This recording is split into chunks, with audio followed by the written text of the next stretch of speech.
Okay, good evening, ladies and gentlemen. I'd like to call the May 4th, 2022 Board of Zoning Appeals for Monroe County to order. And with that, Director Nestor Jelen, would you please call the roll? Sure. Margaret Clemens. Here. Skip Daly. Present. Guy Loftman. And Dee Owens. Here. Okay, and Dee is joining us virtually. And just a reminder, Dee, when you vote, if you could just turn on your camera so we can see and hear you. All right. And so Director Nestor Jelen, would you kindly introduce the evidence? Sure. I'd like to introduce the following items into the evidence. Sure. Yep. Is that better? Oh. Okay. I'd like to introduce the following items into the evidence. The Monroe County Comprehensive Land Use Plan as adopted and amended, the Monroe County Zoning Ordinance as adopted and amended, the Monroe County Subdivision Control Ordinance as adopted and amended, the Board of Zoning Appeals Rules of Procedure as adopted and amended, and the cases advertised and scheduled for a hearing on tonight's agenda. Is there a motion to approve? Second? Okay, it's been moved and seconded. I will call the roll. Skip Daly, Yes.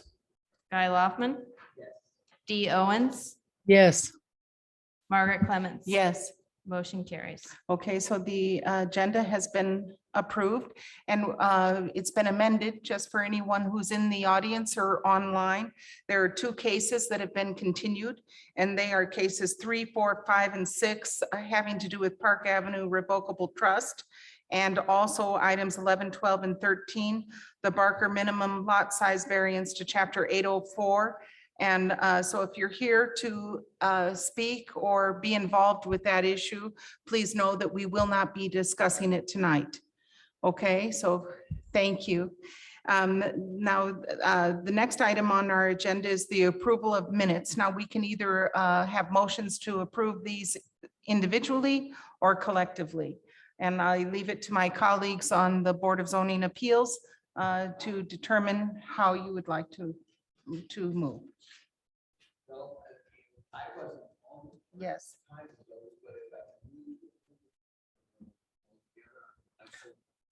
I would like to motion that we approve them individually because I need to abstain from the one I was not at. Okay, and so then would you be so kind as to make a motion to approve?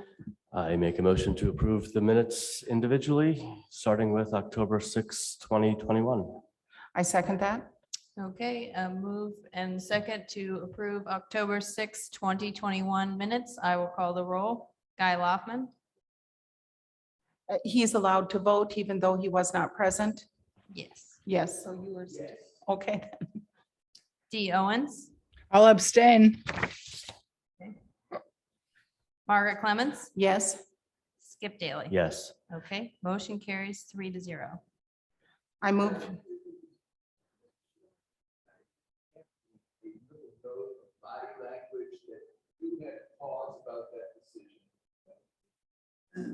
Thank you, Jackie. If you have reviewed the record of that meeting, you're able to vote on it. But if you have not reviewed the record, you should not vote on it. Well, that's a lie.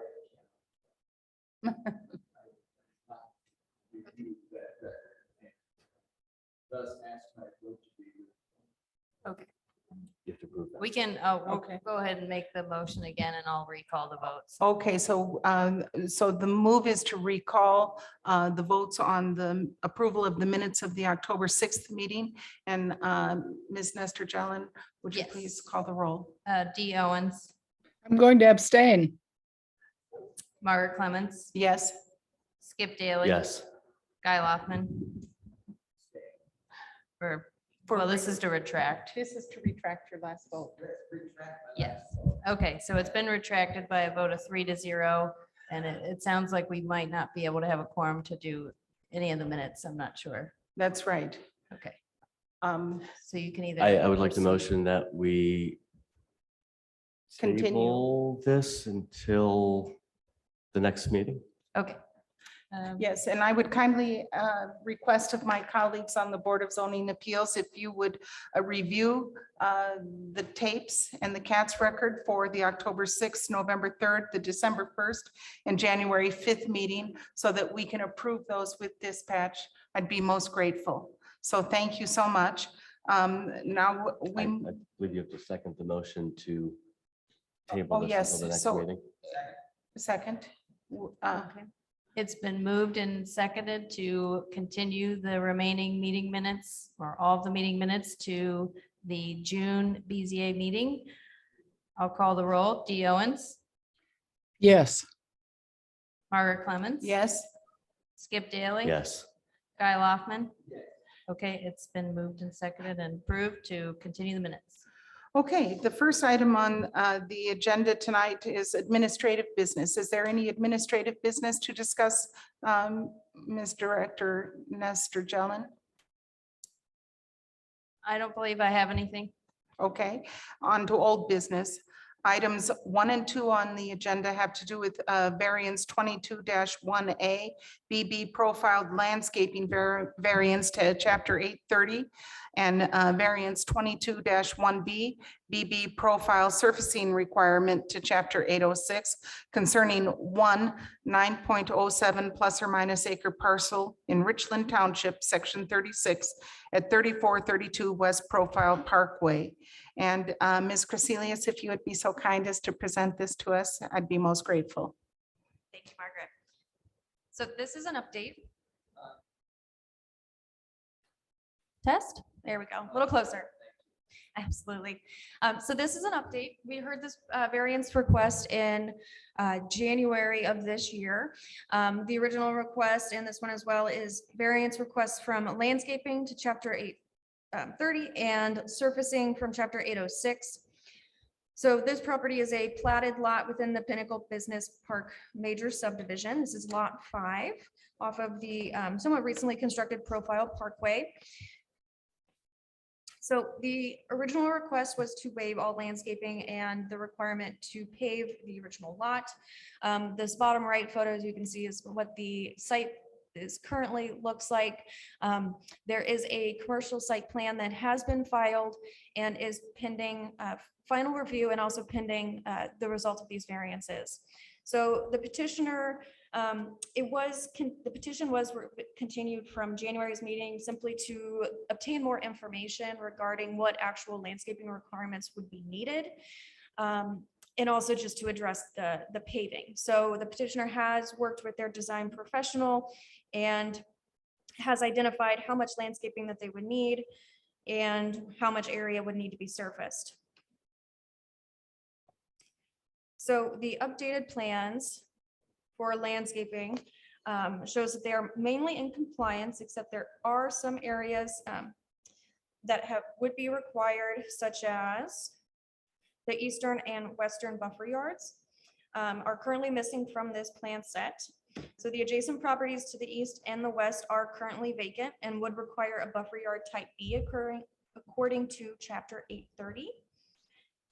The petitioner is currently working on a preliminary plat amendment to this major subdivision to switch around some right of way that was dedicated and also adjust the lot line of this existing lot 5. So we do expect and would support this variance request from the landscaping, just because we do know that part of this lot line will be changed and where that landscaping would be required to be installed would have to be changed in the future with the lot line adjustment.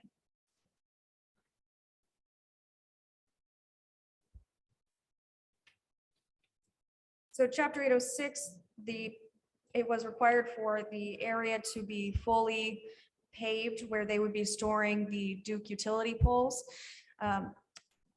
See, so their current updated plan is showing that, so my crew drawing here on the screen, this blue area would be what they're proposing to pave. And the remaining area in yellow, which is currently the fenced area where the utility poles and heavy equipment would be, they're proposing to remain gravel. Per the ordinance, because there would be heavy equipment parking within this area, it would require that surfacing. The petitioner has stated that it would end up damaging the pavement, which is why they would requesting this variance. So these are the older site photos from earlier this year. They were occupying the site without prior approval of the site plan. They have vacated the property, so it is now sitting empty. It's been, developed. It still has the fence. There are some utility poles on the property, but all of the equipment and appears to be, employee parking. It's not being used currently. So staff does recommend approval of both variances with conditions, with the same condition for both, which is that the petitioner provides a written commitment to be submitted and reviewed by the Monroe County Legal Department that states the petition site will be brought up to the current standards of the zoning ordinance by May 4th, 2024, or with submission of a site plan amendment. Does anybody have any questions? Well, I turn first to the members of the Board of Zoning Appeals to see if anyone has questions for staff. And Guy, just to make a note, you'll have to turn your mic on. It'll show up as green if it's on. It's the 3 dots, I believe. Yep, there you go. Okay, so. I have no questions. Okay, and Dee, do you have any questions? Yes? Ms. I Owen? No, I do not. Thank you. Thank you. And if the petitioner or the petitioner's representative is here, you would have 15 minutes to address the Board of Zoning Appeals. If so, please raise your hand and come up to the lectern and sign in and take an oath. I believe the petitioner is attending on Zoom. Okay, and so Mr. Cutshall, I see your hand raised. Are you attending via Zoom camera? Can he be, or is he just by phone? Can you hear me? Yes, we can. Mr. Yes, Cutshall. I'm attending by Zoom. Okay, so they can you elevate him to a panelist so he can address the Board of Zoning Appeals? Yes, we can hear him now, so he can proceed. So Mr. Cutshall, if you would please raise your right hand and state your name, and do you swear to tell the truth, the whole truth, and nothing but the truth? I do. Can you see me raising my hand? We cannot see you, but we can Okay, hear. I am definitely raising my hand and confirm that That you swear to tell the truth and the whole truth and nothing but the truth. So thank you, Mr. Cutshall. And if you would be so kind as to tell us exactly what you'd like to accomplish, we'd be glad to hear your petition to the Board of Zoning Appeals.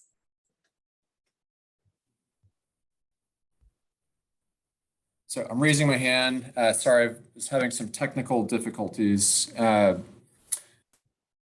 you hear me and see me clearly now? Yes, we can. Okay, thank you. Thanks to Anne. I think she gave a great presentation. The only additions that I would provide for her report, if you look at page 16 of the packet, you can see the lot numbers. Lot 4, 5, and 6 are the adjoining lots, and the buffer yard requirements that we are asking for a variance. Lot 4 and 5 are likely to be combined in the future, and if not combined, they will be similar uses. In which case I don't think a buffer yard would be required.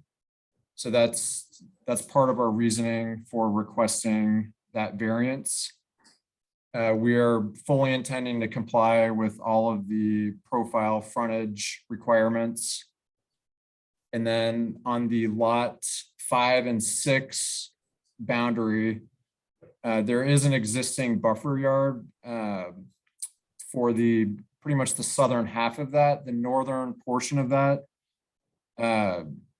is challenging for some reasons, but also, we foresee similar intensity of uses, which would not require buffer yards based on my understanding. And then in terms of the paving requirement, our original intention was for Duke to use the laydown area. As you could see in the picture that Anne put up earlier in her presentation, not the one with all the trucks, but only with utility poles being stored there. Certain heavy things like that can damage the pavement, and my understanding is best practices are to have these as gravel areas.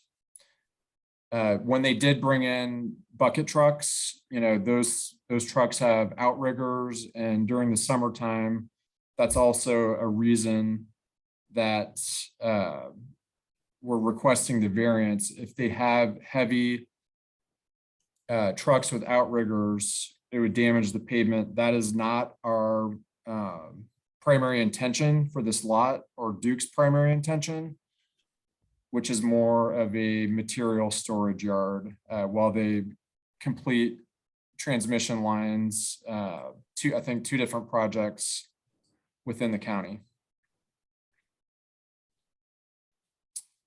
So thank you for your consideration, and I'm willing to answer any questions you might have. Thank you, Mr. Cutshall. Do members of the Board of Zoning Appeals have any questions for Mr. Cutshall? I do not at this time. No. And Dee Owens, your hand is still raised. Oh, whoops, I'm sorry. That was just to get your attention a while ago. No, thank you. I have no questions. Okay, thank you. And yes, so if there are members of the audience here who are here to either speak in favor of this proposal or this petition or against it, please come to the podium and sign in and take an oath. Or if there are people online, please indicate that you'd like to speak by raising your virtual hand in Zoom or pressing *9 on your telephone so that we can identify you. So there's no one. We bring it back to the Board of Zoning Appeals for a motion. Actually, I have a quick question for Anne, if I may. Yes, please. I had a difficult time following what the petitioner was stating. Is he saying that he's in agreement with your conditions, or he has further problems with those? I believe Warren is agreeable with this. He can clarify if not. So our condition that we're putting on this recommendation is kind of for the reassurance, as the petitioner has been stating, that the use would be temporary. This is just kind of a written way to ensure. Okay, so his further objection was not with the conditions, it was just describing his variance. Is that correct? Yes. Okay, Mr. Kushner, is it? Cutshall. Cutshall, sorry, I've done my glasses on. Mr. Cutshall, quick question for you. Are you in agreement with the conditions placed upon the variance as written? Yes, I am. Thank you. I'd like to make a motion Wonderful. to approve variance 22-1A and 22-1B with the recommended conditions by the planning department. Mr. Schilling? Yeah, I just wanted to ask one question. The way that condition is worded, is it intended to state that it would be brought up by the sooner of May 4th or the filing of the site plan? Is that the intent? Whichever comes first. Yeah, okay. That might be helpful to include that in the motion then. for Okay, the my condition. motion will include what the good Mr. Schilling has offered. Okay, so I believe that the motion is from variance 22-1A and variance 22-1B concerning landscaping variances to chapter 830 and surfacing to chapter 806, that a written commitment will be submitted and approved by the Monroe County Legal Department that states that the petition site will be brought up to current standards of the zoning ordinance by May 4th, 2024, or with submission of a site plan amendment, whichever comes first. And, Yes, that is the motion. okay, and I second that. So- Okay. So would you? It's kindly- been moved and seconded to approve both variances VAR 22-1A and VAR 22-1B with the condition as stated in the staff report with the amendment that adds whichever comes sooner. Margaret Clements. Yes, Skip Daly, Yes. Guy Loftman, Yes. and Dee Owens. Yes, Thank you. Approved okay, 4-0. thank you, and thank you, Mr. Cutchall. Thank you for working with us on this. Thank you for your time. I appreciate it. Thank you. Now we move on to new business, and the first item is VAR 22-7, Sands and Sands LLC use variance to chapter 802 for tourist home or cabin use concerning 1.19 plus or minus acre parcel in Benton North Township, section 35 at 8900 plus or minus a block of East South Shore Drive, concerning parcel number 53-01-35-300-048-000-003. And the owner is Sands and Sands Properties LLC. And so this is Ms. Crecelius again. Thank you. Okay, thank you. So the petition site is a legal lot of record, which is 0.18 acres. The property is currently zoned suburban residential and the comprehensive plan designates it as rural residential. This site has been under active enforcement since 2019 for the tourist home or cabin use that has been used without proper permits or approvals beforehand. Their current listing states that it can house 6 guests, and there has been an ongoing court case with Monroe County and the petitioner since September of 2021. So a short-term rental is a residential use that is under 30 days. Anything beyond that is just a residential use per the ordinance. So the tourist home or cabin is permitted in multiple zones, but is not permitted in the suburban residential zone.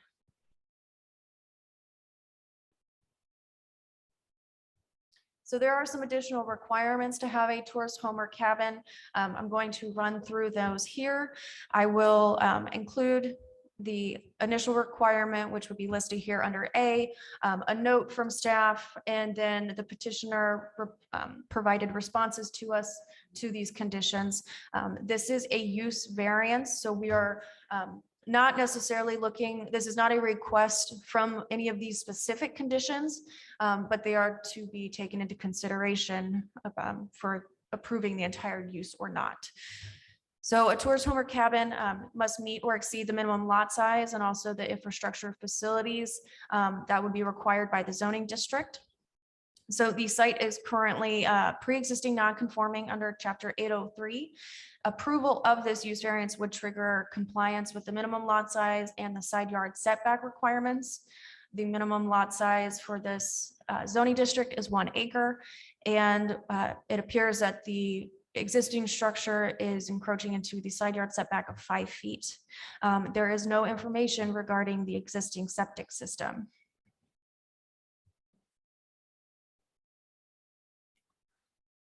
Number B is that a tourist home or cabin shall not be located any closer than 200 feet from any adjoining principal use structure or adjoining property setback if the property is vacant. There is one structure that is within that 200 feet, but it had received an approved use variance for a tourist home or cabin. So technically that distance requirement of 200 feet does not apply between to tourist home structures. The petitioner had responded that they would provide a shrub or fence break between property lines if needed, between the tourist home, proposed tourist home and the Porthole Inn. Some of these really are pretty quick, so I'll run through these. This has to do with pools or spa facilities in the State Board of Health. That does not apply to property. There's no pool or spa. For parking, there are several little requirements, one of which is that there should be one parking space per guest room, no parking of any vehicles within a yard or setback area defined by Chapter 804. The majority of the parking for the proposed tourist home would be located in the front yard setback of the property, which is 25 feet from the edge of pavement. The petitioner responded that the cabin has 2 parking spaces available that are clearly marked with a concrete drive for vehicles only. And just a few other ones, not necessarily too relevant. I won't go into these, but the petitioner did include responses for these as well, which you'll find under the exhibits in your packet. So the site, 0.1 acres. It contains an existing single-family residential structure. The septic is unknown as to what the capacity is. Part of it is within the FEMA floodplain from Lake Lemon, but the structure is not located within that floodplain. It is completely under 15% slopes. It is accessed off of East Sail Away Drive, which is a single lane private drive approximately 12 feet in width. So the comprehensive plan identifies this area as rural residential. This is for environmentally sensitive areas that are generally adjacent to quarry operations where low densities are appropriate. Let's see. So most of this area briefly talks about home clustering with home space dedication, requiring sufficient space for buildings traditionally associated for more rural areas that might have environmentally sensitive land, such as steep slopes, karsts, and other features. So these are site visits from a visit by staff. This is the current property with the Porthole Inn, as you can see in gray, with the tourist home with the wooded siding.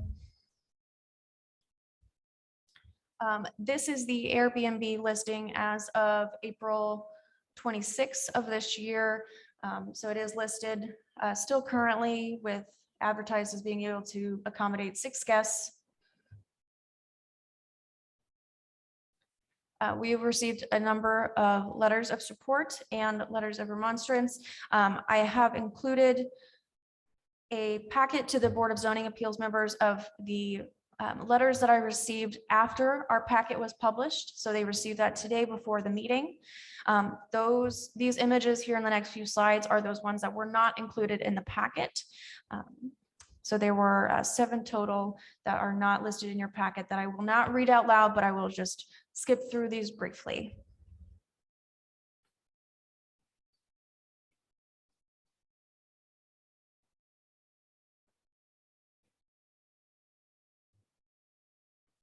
So the staff recommendation for variance 22-7 is to deny the use variance for tourist home or cabin to Chapter 802 of the Monroe County zoning ordinance, specifically the lack of findings provided by the applicant to meet the criteria for a use variance.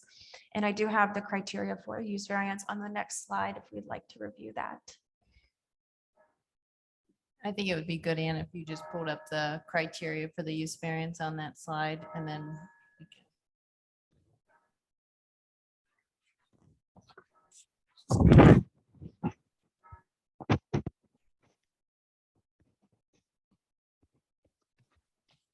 I'd like to turn to my colleagues on the Board of Zoning Appeals to see if there are questions for staff concerning this request.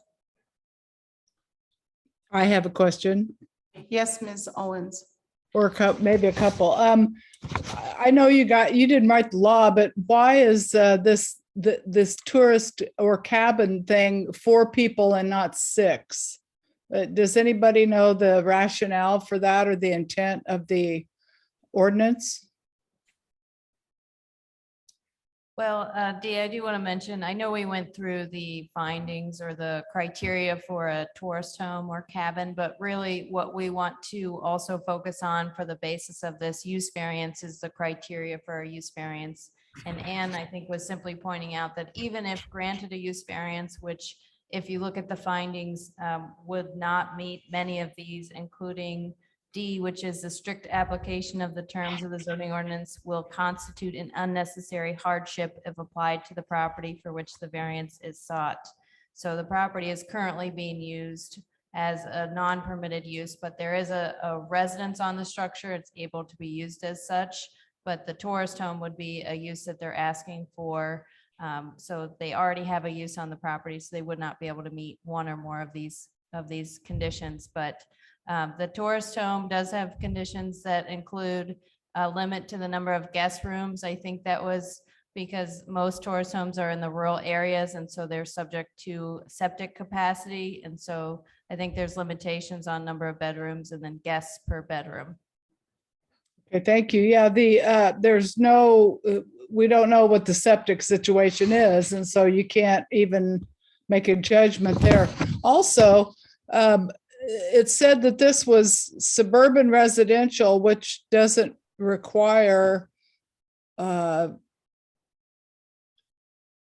which doesn't allow a tourist home. And yet later on in the presentation, there was talk about rural residential. Those are not the same thing. Is this suburban residential or is it rural residential? It is technically both. The current zoning is suburban residential or SR. The comprehensive plan identifies this area as rural residential. Okay. Okay, very good. Thank you. Any other questions for staff? I have a Mr. quick Daly? question. I'm going to ask a question of legal counsel. Does the ongoing court case, would that have an impact in our decision, or would our decision have an impact in that? Would it make sense to hold off in some capacity, or? The variance sought tonight would go towards bringing the property into compliance, the compliance that we're requesting in the lawsuit. So So the lawsuit is to bring the property into compliance for the requested use? but the lawsuit is based on our allegation that they are utilizing that property as a tourist home in an SR district, which is not permitted. They're here tonight to obtain a use variance for a tourist home in the SR district in order to address the issues we've raised in our complaint. So the lawsuit tonight has no impact on your decision, but your decision may have an impact on the lawsuit. All right, one more follow-up to that. Ann just mentioned that the property is technically both an SR and rural. How does that Well, weigh? Because yeah. you're stating that in an SR, this use that is currently happening is not permitted. Would that use be permitted in the R? Well, the comprehensive plan calls this a rural residential area. And the comprehensive plan is to guide future uses. However, the property is zoned SR, and that's the controlling a document. The zoning ordinance is what controls land use. Would this use be permitted if it were legally zoned in R? Yeah, I don't have the tape. Well, I can. Rural residential is not a zoning district. It's a comprehensive plan designation. So it's just a notation that the properties in this area are rural in nature. It doesn't relate back to the use table in chapter 802 at all. Okay. Yeah, okay, sorry. okay. So does the comprehensive plan specify that this would be permitted, or it doesn't have, it's just a broader category and it doesn't have specific limitations? It's a broader characterization as to what will guide future zoning. but does not necessarily go into the specifics of what uses are allowed now or in the future. So in the future, it might get rezoned rural residential. Is that a sensible conclusion? But it's not now. Right now, it's suburban residential. Correct. And the rural residential comprehensive plan designation will guide the future ordinance. It may not go by that name. But generally the same character of properties within the rural residential will remain similar to what we're identifying it now. There's no expectation that the zoning will automatically change as this comprehensive plan is implemented. Is that right? We don't expect the zoning to change. Not until adopted by the county commissioners, it will be in the future. So basically, if I might interpret it, the community and the commissioners in the past have made an indication of their vision for how they would like this area to evolve. And they say, in your deliberations and making changes to the zoning, please consider that our vision for this area, which is indicated in the comprehensive plan, is that it would be going to rural. But although right now it's suburban residential, it will be transitioning according to their vision, which is approved in the comprehensive plan, but not in the development ordinance, is that it would be going toward rural. So that's just an indication so that people know our planning staff was so kind as to give us both information of what it's currently zoned and what the commissioners and the community had determined in their last zoning process, what their vision was for the future and for the next step, to give some predictability to our zoning decisions and planning decisions. So does Thank that you. answer your question? I'm feeling more comfortable now. Okay. I've got a bigger picture now. Okay. Thank you. With that aside, I wonder if Mr. Sands is here or the petitioner or the petitioner's representative, if you would please come up to the podium, and there's a sign-in sheet there. If you would sign in, and I see you are two people, and altogether you'll have 15 minutes just to address the Board of Zoning Appeals. You're not required to use all of it.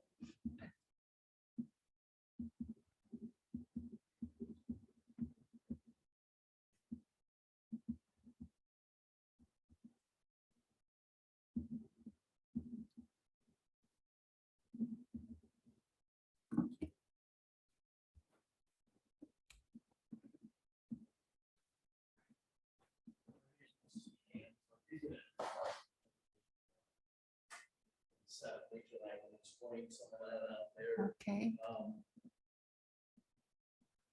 Okay, we'll just wait to swear you in and all of that, and then we'll get started. And there's a flat table over there so that you don't, that's probably going to slide. Yeah, you're right. Again. So Mr. Tom Sands, is that Tom it? and my brother Rob. we both Oh, own the board. Now, if you would raise your right hand and swear, do you swear to tell the truth, the whole truth, and nothing but the truth? Yes. Yes. And because we're recording this, if you would speak one at a time in front of the microphone, then we'll capture your testimony. So Mr. Tom Sands, do you prefer to go first? Yeah, that's fine. Okay, So what we're trying to do out at the porthole, Brother Rob and I purchased it back in 2011.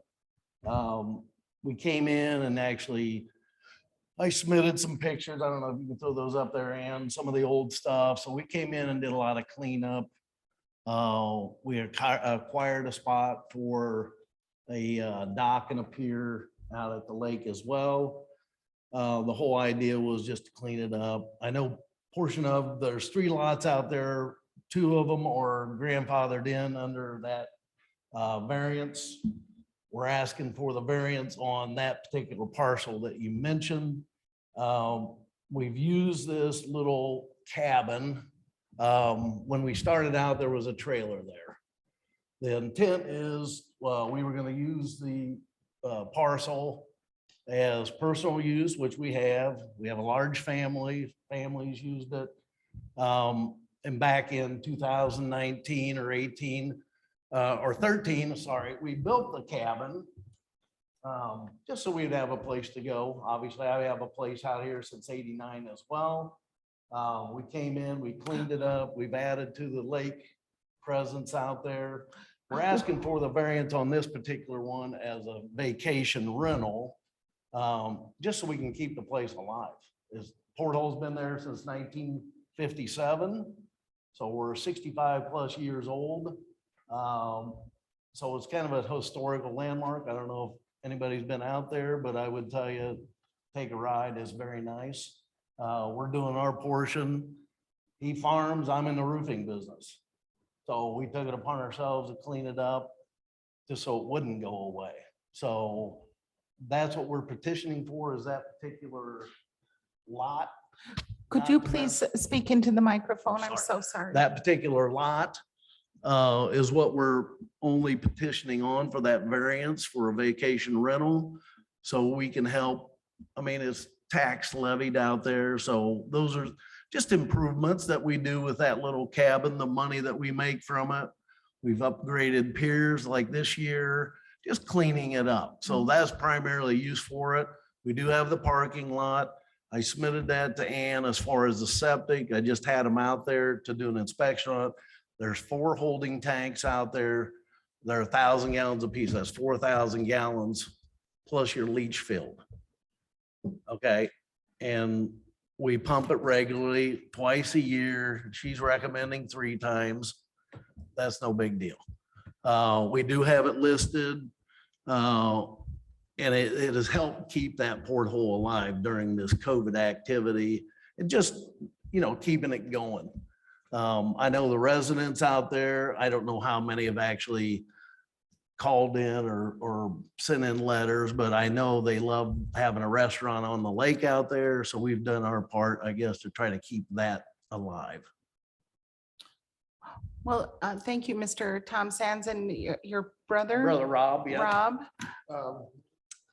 I guess I'm really not gonna speak this evening. He's gonna follow up on all the details here. Okay, do members of the Board of Zoning Appeals have questions for Mr. and Mr. Sands?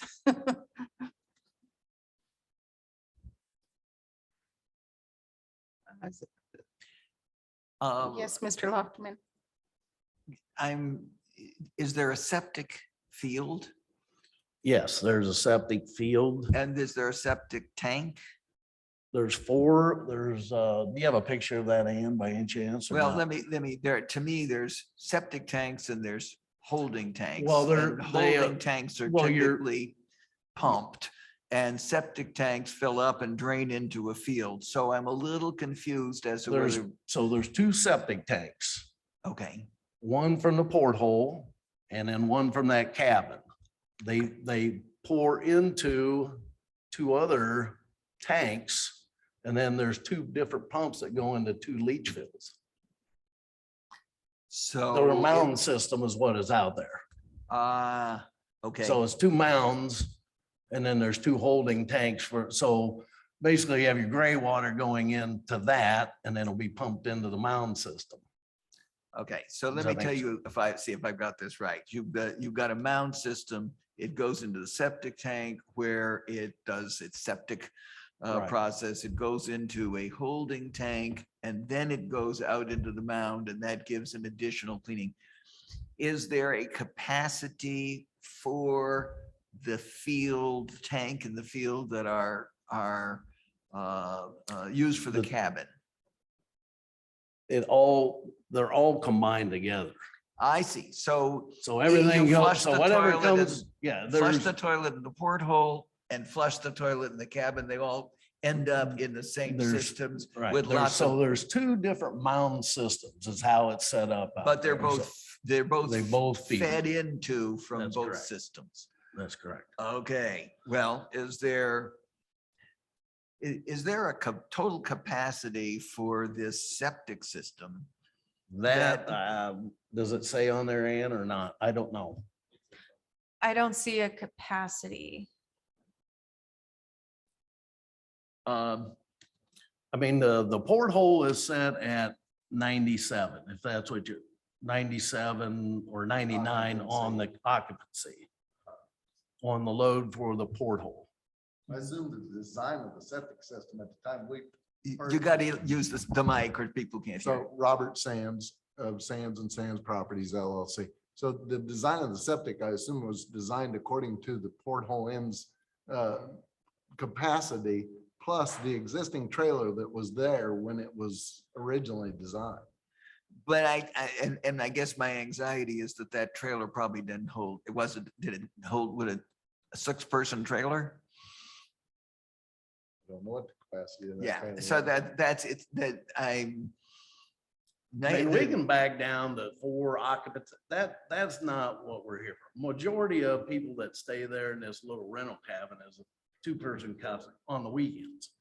So it's primarily a weekend, you know, that somebody's coming there and they're using the porthole to, you know, either come to ball games, or they're going out on the lake, or they're going to, you know, Bloomington for a thing, or Nashville for a function. So that's the primary use. I mean, most of our recorded activity is Thursday, Friday, and Saturday. That's it. Right, okay. So as far as overloading capacity, I highly doubt if we would overload it. The leach field or the mound system is enormous. I mean, that's a portion on one parcel of the land that sits out there. So there's 3 parcels, and one parcel is strictly the mound system. So I don't know what the capacity of that would be. I would think the And health department would have that. And is, I've just been shown this health department. Does this? I wanted to ask them, what I went for is, I just wanted to know if it was actively working correctly. Okay. and That was what I asked them for, was specific. Is it functioning properly at this time? Because, you know, this has been what, 2019 when they filed their lawsuit. So, and then obviously COVID hit. And since then, I mean, we've had our neighbor approved for it. You know, I'm just asking for that variance so we can continue to build on what we've got out there. I think initial plans down the road are to do a few more things.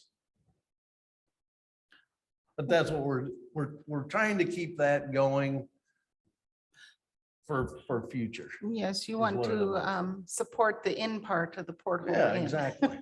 So, Mr. Daly? If I'm not out of order, may I ask a quick question of planning?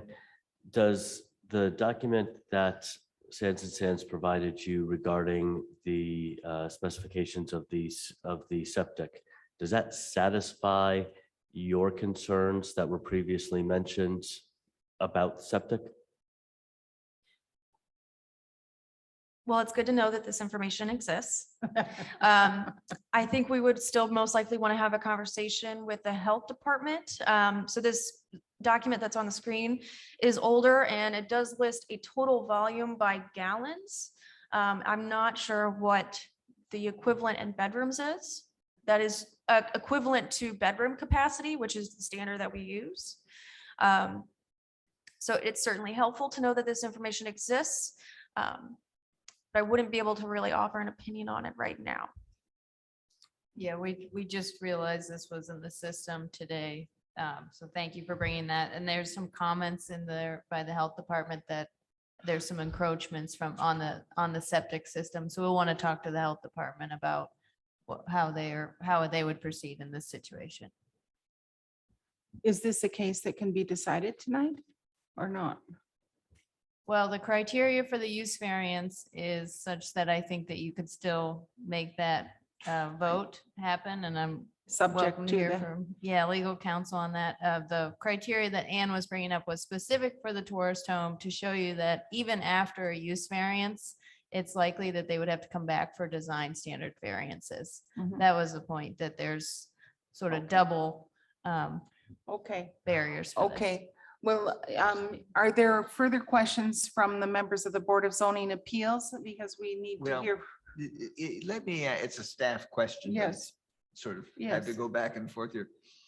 One of the things that Mr. Sands, that I think Tom Sands said is that they don't care really whether it's 6 capacity or 4 capacity. Would it make any difference to the planning, to its compliance with zoning if it was four guests or 6? It would not. The use is not permitted in this zone. And it doesn't become a rental. It doesn't stop if you go below a certain number of guests. It's a rental even if there's just 1 or 2 guests. It's still non-compliant. Correct. Yep, under 30 days. Okay, right. So that might reduce the problem. It wouldn't alter the outcome if you reduce the capacity, and it might be easier in the septic system. But Well, if you're on the same septic, this would be, if you have 6 people in the porthole using it versus the cabin, is no difference.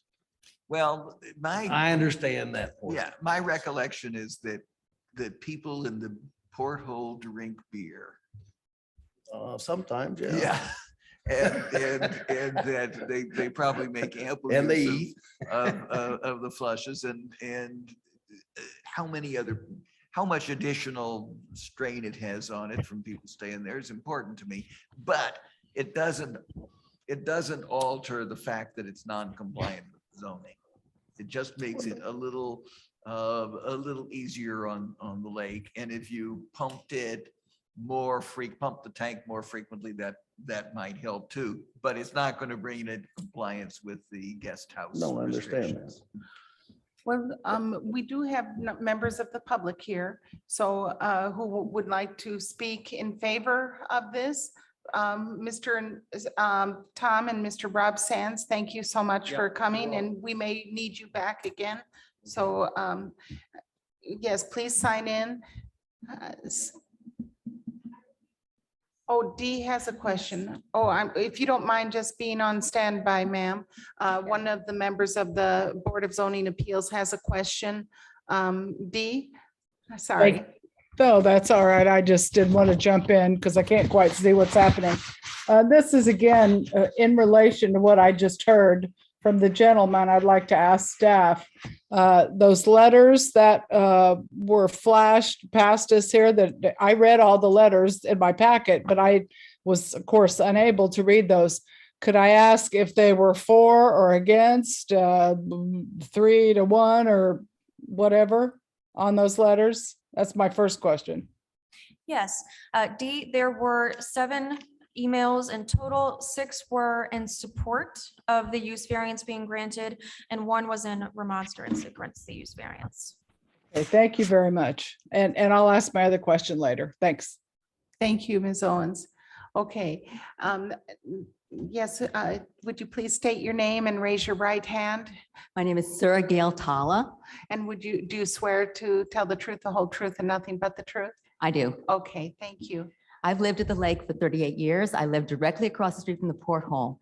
Up until a few years ago, I owned 7 properties which you could throw a rock at from the porthole roof. I now own 4. So I own 8807 South Shore Drive, 8970 South Shore Drive, 8920 South Shore Drive, and 8923 Sailaway Lane. I have the porthole surrounded. I came to the board in 2000 and asked if I could open a tourist home guest house before Airbnb, before VRBO. And twice I came in and read through every single thing. I spent a lot of time because I was risking my life to do this, to open 3 guest houses. And everything was fine. Then in 2008, somebody didn't like somebody's guest house and they pulled it in. We had a whole year of arguments. I was in this room for a whole year, many hours, having terrible anxiety attacks because I would lose my house and everything I owned if I lost my guest houses. We won, thankfully, and I was grandfathered in. So I have a guest house behind the porthole and 2 doors down. Now, there is another guest house directly across from this cabin that we got a variant. I helped to get a variance for because they had just opened it. So there's their guest house, there's the Sands, there's the sailing club, there's neighbors that have a picnic area, and then I'm a couple doors down. So we've already got 2 guest houses. They're between 2 of our guest houses. My guest house is a lot more expensive. Libby's guest houses is less. This is the least expensive one. The people that stay here are people that can't afford my guest house. I can't see any reason why this couldn't be a variance. I walk across that septic system every single day. 3 times a day I walk, because I walk back and forth.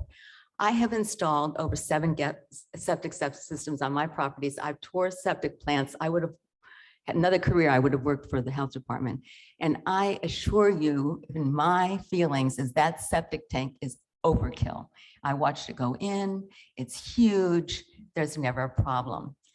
I don't quite understand this thing about the septic tank in tourist homes, because if you don't give them the variance, they could rent to a family of 8 there and they'd be using the septic a lot more. Our tourist homes use the septic tanks a lot less than when we have full-time people. I used to have a horde of graduate students in my guest house before it was a guest house, and they ran up the septic tank.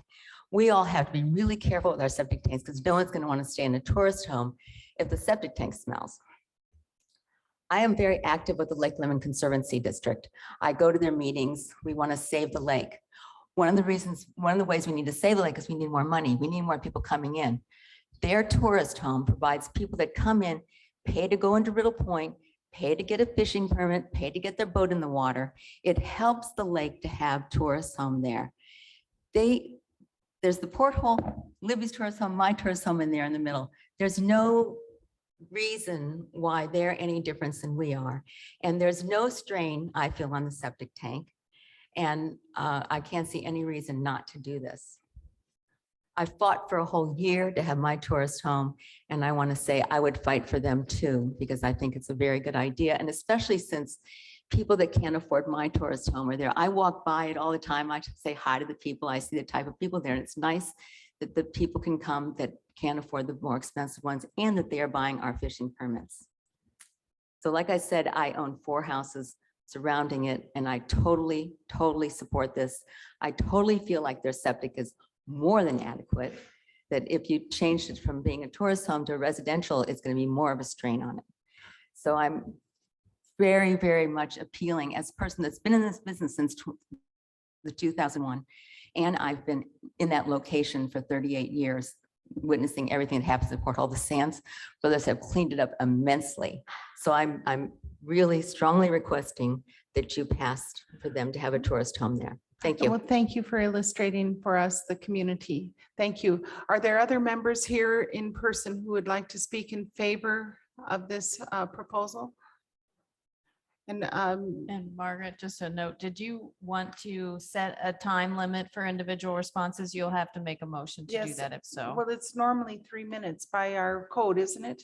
It's in the plan commission, I think, I in the see. BZA, you'll have to set Okay, it. well, I'd like to make a motion that we have limit, I guess, the public speeches to 3 minutes. Second. All Okay. those in favor? Aye. Can we- Aye. Anybody opposed? So it's unanimous. Okay, sir, would you please state your name and have you signed in? Yes, I have. Okay, Frank Pershing. and do you swear to tell the truth, the whole truth and nothing but the truth? Yes, I do. Thank you, Mr. Pershing. I'm here for it. I think the porthole is a good thing for the lake out there. I've been around the porthole most of my life. My grandpa lived in the trailer that was behind the porthole. Oh. And for some reason at that time, there was a trailer back there. I mean, so there, I think to take that cabin out of there and not have that spot, I don't see how it would help the community any. Because the lake needs to survive to, and have people come out, because the porthole's not always busy. They're like most places, the weekends are busy, and then during the summer when the boaters are in there, it's busy. But it's just a really good place if you've never been there, I've been there. so Yeah. I hope that they'll come to an agreement and be able to keep it out there. That's all I got. Thank you, Mr. Pershing. Yeah. Thanks for coming in tonight. Are there other members here in this Nat Hill room who would like to speak in favor of this petition? I'd like to turn to Zoom. Are there members of the public on Zoom who would like to speak in favor of this petition? If so, please raise your virtual hand or press *9 if you're calling in by telephone. And that's to speak in favor of the petition.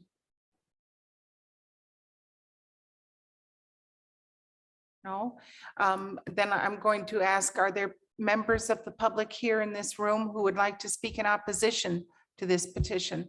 Please come up to the podium and sign in and be sworn in if you would like to speak in opposition to this petition.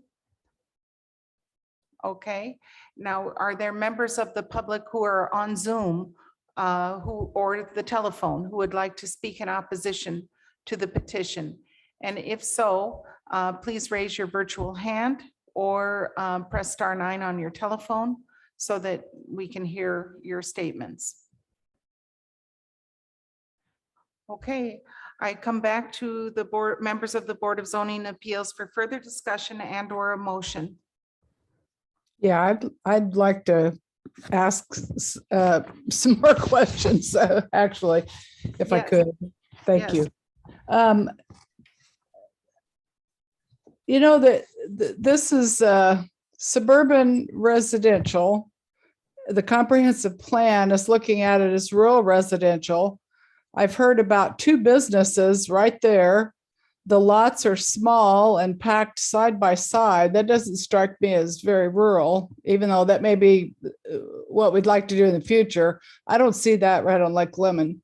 But how can we help them to get this done and put this behind them and move on? Change the zoning? I mean, what can be done? What is reasonable to do so that they can continue to do this? Because I have to agree that I don't see any reason other than our rules, what they're doing that's so horrible. You know what I mean? So I would like to know how we can help them to resolve this, and I guess then the court case too. Thank you. If I might interject something here from everything that I've heard tonight. First of all, I would argue that the need for the variance would arise from some condition peculiar to the property involved. They are operating the Porthole Inn, and an inn normally has a place for people to spend the night if they have something excessive to drink or eat, or if they're there for a vacation. The second thing is that it seems as though the use of the or value of the area adjacent to the property will not be affected substantially or in an adverse manner, because the neighbors have already indicated that this is pretty much a tourist area, and the area is enhanced by having those tourist opportunities. And in fact, it's seems to be indicated that it's a mandatory or necessary component of survival on the lake, especially for a commodity that makes the lake as special as it does. The Porthole Inn has been there for a long time, and it's provided music and entertainment and refreshment and meals for a long time for people who otherwise would not be served. And then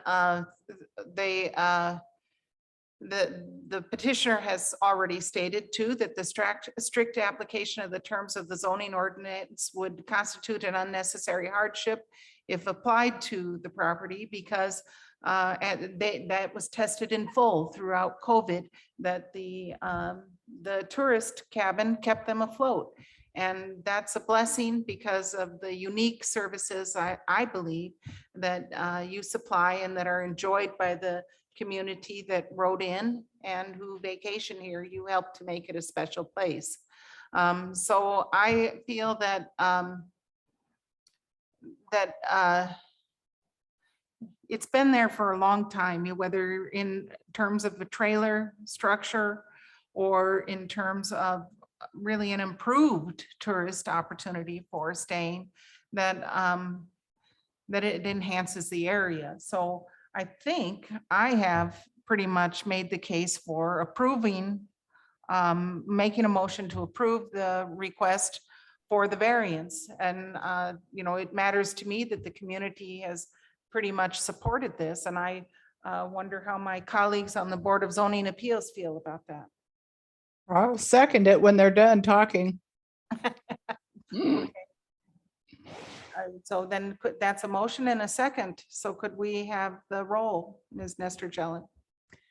Okay, there's been a motion and a second to approve VAR 22-7, which is the Sands and Sands LLC use variance to chapter 802 for a tourist home or cabin use. Do note that the approval of the use variance does not allow the use to be continuing. It still requires a site plan and any additional design standards variances. Okay, you got, All right, Okay. I'll call the roll. Skip Daly. Well, I'm not quite ready to vote if that's appropriate to have a little discussion before the vote. yeah, that's fine with me. And I don't want to be, I think the point that if it was a residential rental to a family of 4 or 6, there's going to be a lot more toilet flushing than with people there on the weekends. So I don't want to get too hung up on the septic. It says is a dwelling currently occupied, no, yet used on weekends, personal. It seems to me it's used on weekends as a rental. Would the septic situation come into play if we approve this use variance as requested? Then there's still more hoops they have to jump through. Would those hoops deal with any concerns about the septic, or is that independent? Sure. So approval of the use variance would allow them to pursue permitting this use on the site. They would have to submit a site plan, which would be reviewed by planning, which will look at infrastructure. So we would then review the wastewater permit that they provided, and we would probably then have that conversation with the health department about, figuring out what that capacity is, and then providing that information to the petitioner, and they'd have to either agree or expand. They would at that time then have to meet those design standards. Right. So this allows them to go forward, but doesn't go forward with further planning requirements. We don't know for sure what the result of that would be. Do you think that they could come into compliance with planning standards, or is that we don't know till they ask? I'm not sure. I'd want to have a conversation with the health department. If approved, they would have to come back before the Board of Zoning Appeals for at minimum, a minimum lot size variance. So the Board of Zoning Appeals would still have to consider one aspect of it, which would be the lot size. Yes. I have no more questions, Okay, and I'm ready to vote. okay, so the motion has been made, seconded, remaining questions have been addressed and answered. And so if you would please call the roll. Sure. I will call the roll on VAR 22-7. A vote in favor is a vote to approve the use variance. Skip Daly, Yes. Guy Loftman, Yes. Dee Owens, Yes. Margaret Clemens. Yes. Okay, so the variance passes 4-0. So thank you, Mr. Sands, and please, our planning staff is really exceptional in our health department, and I know they're going to work with you to help you through the next phase. So get it on it early, and good luck. And thank you to the members of the community who came out. Okay, let's move on to the next case under new business. It's VAR 22-8, the Thompson minimum lot size variance to chapter 804. And this concerns 1.61 plus or minus acre parcel in Perry Township, section 27 at 1605 East Railtown Road. And that concerns parcel number 53-08-27-300-031.001-008. And I see that that you're taking over for for Tammy Bierman today. Yes, so we're ready to Awesome. hear Daniel is our Daniel. new Sorry, planner. Daniel, I'm Daniel Brown. old. No, that's okay. Daniel Brown is going to be covering this case. Okay, So Daniel. Okay, thanks, Daniel. We look forward to hearing from you. The site for this plan is 1605 East Railtown Road, located in the Perry Township. It is a site, as you mentioned, Ms. Clements, of 0.61 acres and is currently in agricultural or rural reserve zoning. And this is ultimately what triggered the need for a variance, because agricultural rural reserve has a minimum lot size of 2.5 acres. However, doing research on this, it has been determined that it likely predates, that this lot in its current form likely predates the establishment of the Monroe County zoning ordinance. This variance was triggered by residential building permit R-22-R5, I'm sorry, R-22-258. And here's the existing site as it is. The building on the left or westernmost side is currently a 2-bedroom, single-story house, which is planned to be demolished in favor of building a manufactured home towards the eastern end of the lot. And here on the rightmost image is the site plan in question.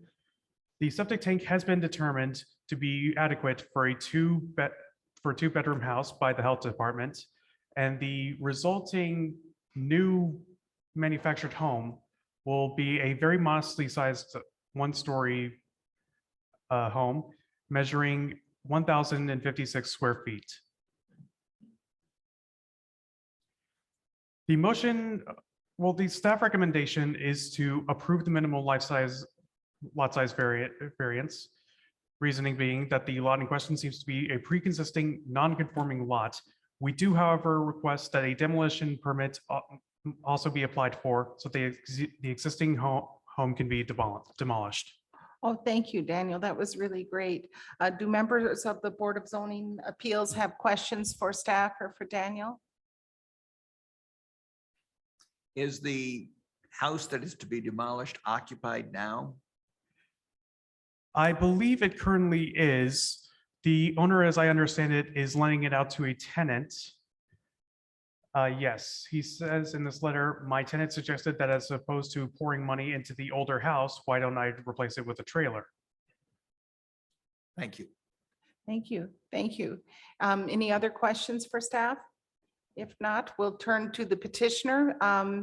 Mr. Thompson, if you'd come up to the podium and sign in and raise your right hand when you're. I'm actually Terry Jewell, representing Mr. Thompson. I'm his property manager, and he was not able to be here today. Your name is Terry Drool? Terry Jewell, Okay. Jewell. Oh, okay. It's nice to meet you. Thank you for coming tonight. You're welcome.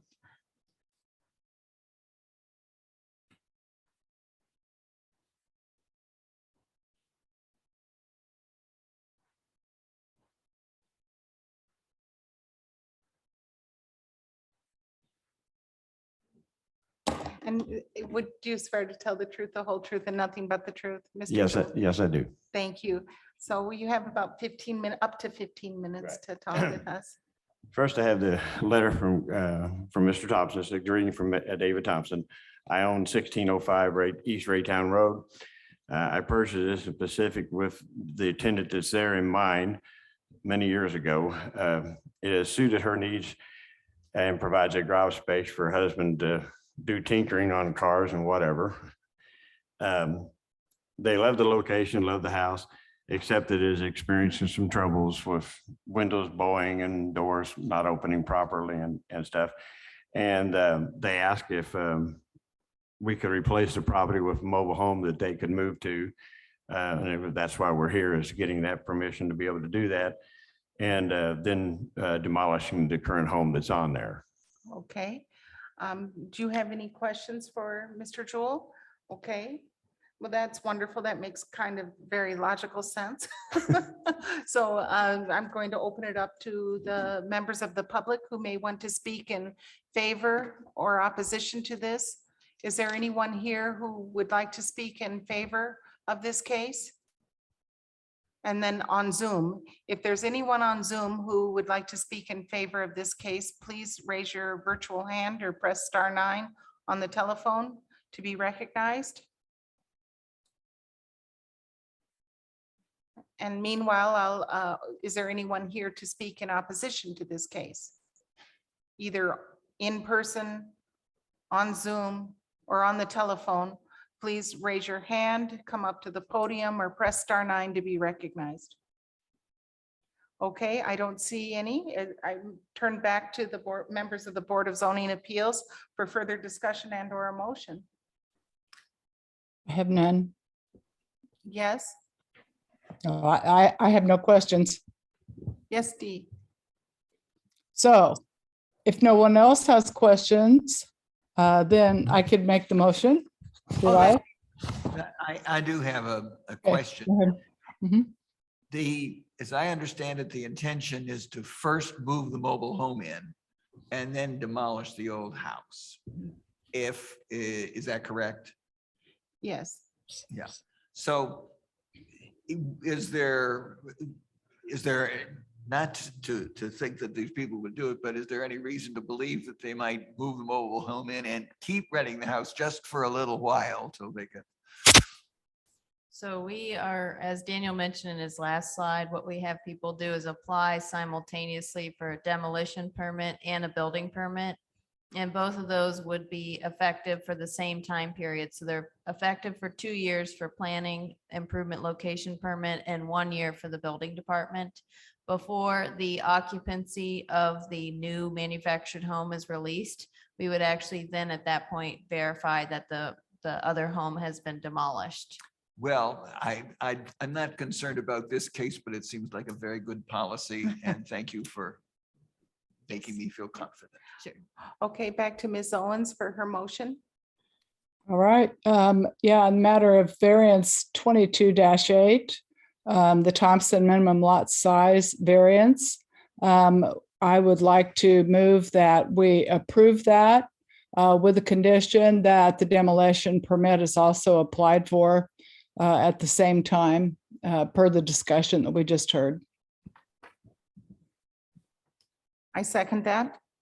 Okay, it's been moved and seconded to approve the VAR 22-8 variance for minimum lot size. A vote in favor is to approve with the condition that a demolition permit be applied for and received concurrently with the residential building permit for the new manufactured home. Guy Loftman, Yes. Dee Owens, Yes. Margaret Clemens. Yes, Skip Daly, Yes. motion carries 4-0. thank you. Okay, we're moving on now. We're already to item number 7. Thank you, Mr. Jewell. Thank you. VAR 22-10, the Fortner Residential Storage Structure Size Variance to Chapter 802 concerning 2.5 plus or minus acre parcel in Van Buren Township, Section 23 at 5889 West Leonard Springs Road. And the owner is Jay Kipp and Luann Fortner. And Mr. Myers, Thank you. thank you. All right. So this is, okay. This is VAR 22-10. This is the Fortner Residential Storage Structure Size Variance. Location is at 5889 West Leonard Springs Road. It's in Van Buren Township, Section 23. So the petition site is 2.5 acre parcel that's zoned agricultural rural reserve and is currently vacant. The petitioner is requesting this variance to construct a 1,728 square foot pole barn with a 480 square foot open air porch for a total of 2,208 square feet. Maximum area for residential storage structure on a lot without a primary use is 1,750 square feet. Therefore, the structure would exceed this requirement by over 458 square feet. In Chapter 802, we have a definition for residential storage structure. A structure to be used for private, non-commercial storage by the property owner does not require the presence of a principal use on the same lot. The structure shall not exceed 1,750 square feet in the Ag RR, FR, or CR zoning districts, and 875 feet in all other permitted zoning districts. So because that there is not a current residential use or other primary use on the vacant lot, the size of a storage structure like this one is limited.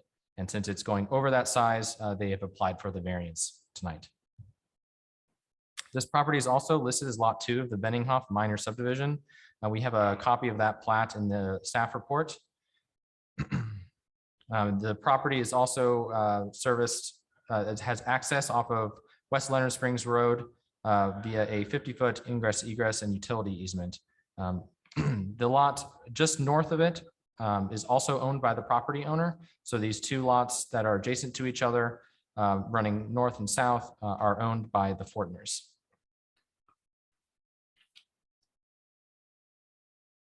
So here we have the slope map to give you an idea of the look of the property. This is lot 2 on the southern portion of the property on the screen here on the bottom. And then lot number 1 is up here where the Fortners currently reside. And the 50-foot easement, as you can see, extends back this way. Very flat area. Anywhere over 15% would be classified as non-buildable, and that would be in red. But you can see here that there is very minimal of that slope area. Here we have some aerial imagery of the petition site. The blue rectangle is the lot 2, which is where the storage structure will be placed. You can see a fence line here cutting through the upper portion of the lot number 2, and the storage structure will be placed approximately 38 feet off of the northern property line and 25 feet from the property line on this side. So approximately in this area where my cursor is. And we will see more of detail on this in the site plan. A few more photographs here to take a look and get an idea of the general location of the storage structure. And then some on the ground photographs as well. This is the the easement driveway cut off of West Leonard Springs Road. And then here is that extension of that drive, and then the area that is expected to be built for the residential storage structure. Okay, so here we have the petitioner letter that indicates their intentions for the property and the structure itself, as well as some drawings that have an idea of what it will look like. And here we have the site plan. The one on the left was one that staff helped provide. And you can see the measurements here. 38 feet from the northern property line, 25 feet from the eastern property line. The blue square is the residential storage structure. The yellow rectangle is the open air porch. And the white rectangle here is a concrete pad that the petitioner plans to construct. You can see more details of that over here on the right side of the screen for the site plan the petitioner provided. And here we have the Benninghoff minor subdivision, lot number 1 and lot number 2. And I zoomed in a little bit more so we can have an idea of where that ingress and egress easement goes. Again, lot number 2 is the site where the structure will be placed. I also included Benninghoff Phase 2 minor subdivision because there is more, there's another property to the south that uses the same easement. And the driveway extends further south into a separate parcel that continues on farther south to service another property. And I just wanted to include that just for extra information here.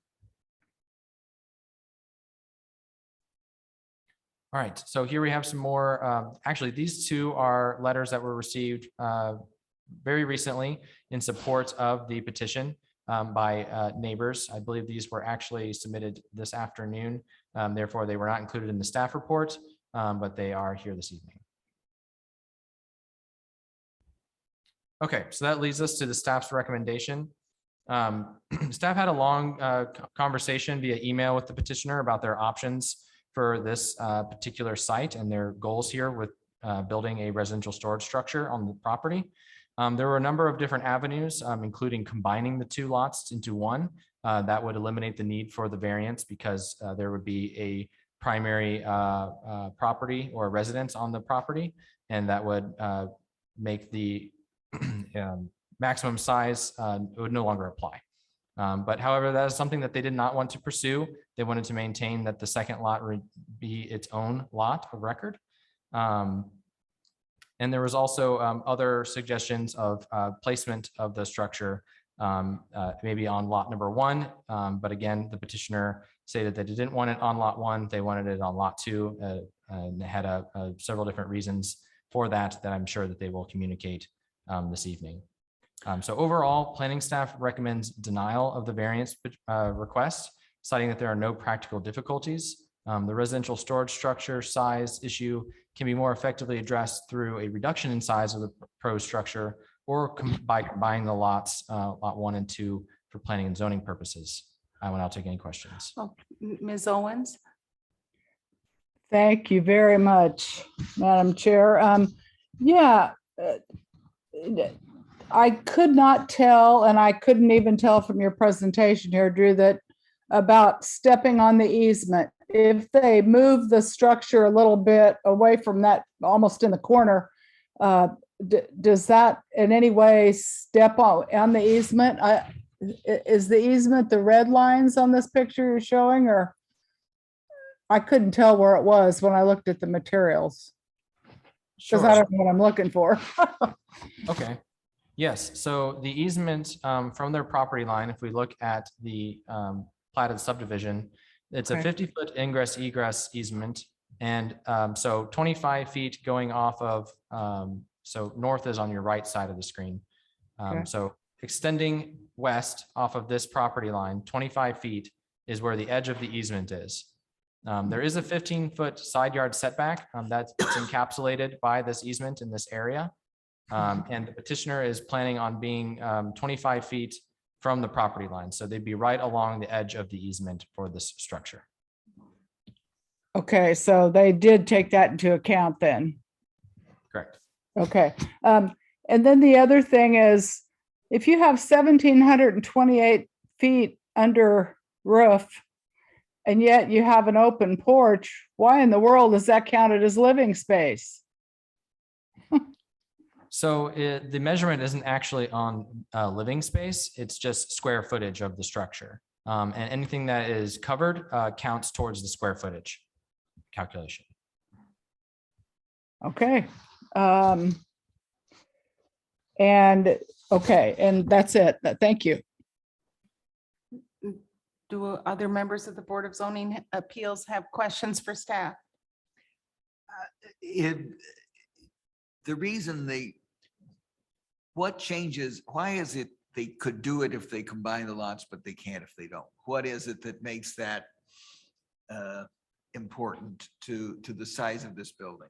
Sure. So in the definition for residential storage structure, essentially that if there is not a primary use on a vacant lot, a storage structure is limited in size. Got it.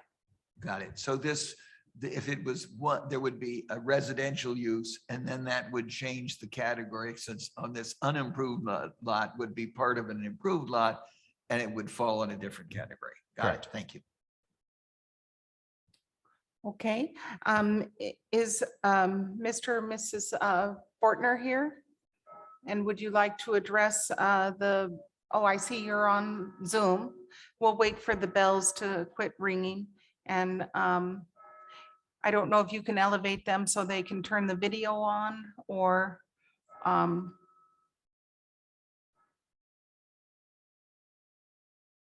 and unmute them. And I see the timer says 3 minutes. I assume they'll have 15. Yes, they'll have 15. So technical support, if you could change that timing to 15 minutes. And then, but we'll begin after I swear them in. So Mr. and Mrs. Fortner, if you could please state your name and raise your right hand. And do you swear to tell the truth, the whole truth, and nothing but the truth?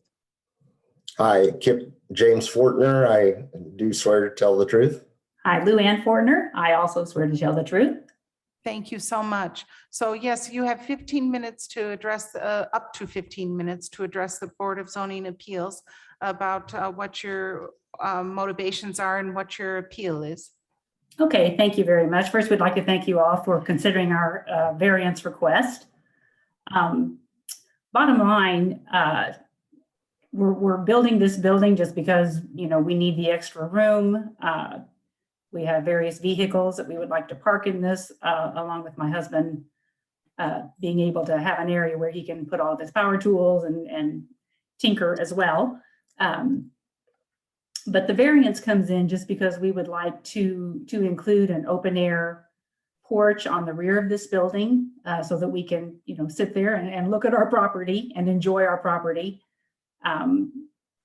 And that's really what the variance is all about. There's nothing weird or strange. It's just the open air porch. And I guess to add to that, and again, I want to thank Drew for all of his help, excuse me, help and guidance through this process. The reason we're not interested in combining the lots, which we were talking about doing initially, but when we realized the value of the back lot by itself, and not that we're planning to sell this off at any time, but sometime in the distant future when we're downsizing, we're just concerned about the value of that lot being reduced by, well, it wouldn't be, it'd be combined with the forward lot. So again, we just want to make sure we're, you know, maximizing the value of the two properties that we have. Okay. Anything else, Mr. and Mrs. Fortner? I guess just mirror what Ms. Owen said about it was kind of surprising to us that a open air covered porch would be considered in the total square footage. Hadn't seen that before in any kind of real estate dealings with a home where a porch or a deck would be considered part of the square footage. But so again, we respectfully request that this variance be allowed. Again, we are proud of our property and our home and have made a number of improvements to the home. We've talked to our two neighbors who are in support of this. So we just appreciate your consideration. Thank you. Are there members of the public here in the Nat Hill room who would like to speak in favor of this petition? If so, please come to the podium. And also, if you're on Zoom and you'd like to speak in favor of this petition, please raise your hand, your virtual hand, or press *9 if you're calling in. We don't see anyone. So if you would like to speak in opposition to this petition, if you're in the room, please come up to the podium. Oh, and I do see Mrs. Dorothea Kaiser has her hand raised on Zoom. And Ms. Dorothea Kaiser, if you could unmute yourself and state your name and raise your right hand.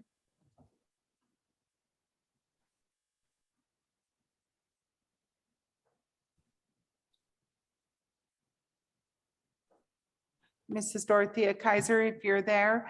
Can you hear me now? Yes, and yes, could you state your name and raise your right hand? Dorothea Kaiser. And could you, do you swear to tell the truth, the whole truth, and nothing but the truth? I do. I have my husband side by side with me. I'm Mike Kaiser, and I also swear to tell the truth. Thank you so much. And you have 3 minutes to speak with us, 3 minutes each to speak with us about your opposition to this petition. Yeah, I'm actually less concerned about the size problem. There's another issue that concerns us both greatly. And if you look at the illustration provided in a little packet that is currently on the screen with the yellow, blue, and white rectangles, that concrete slab is going to be sitting on our driveway.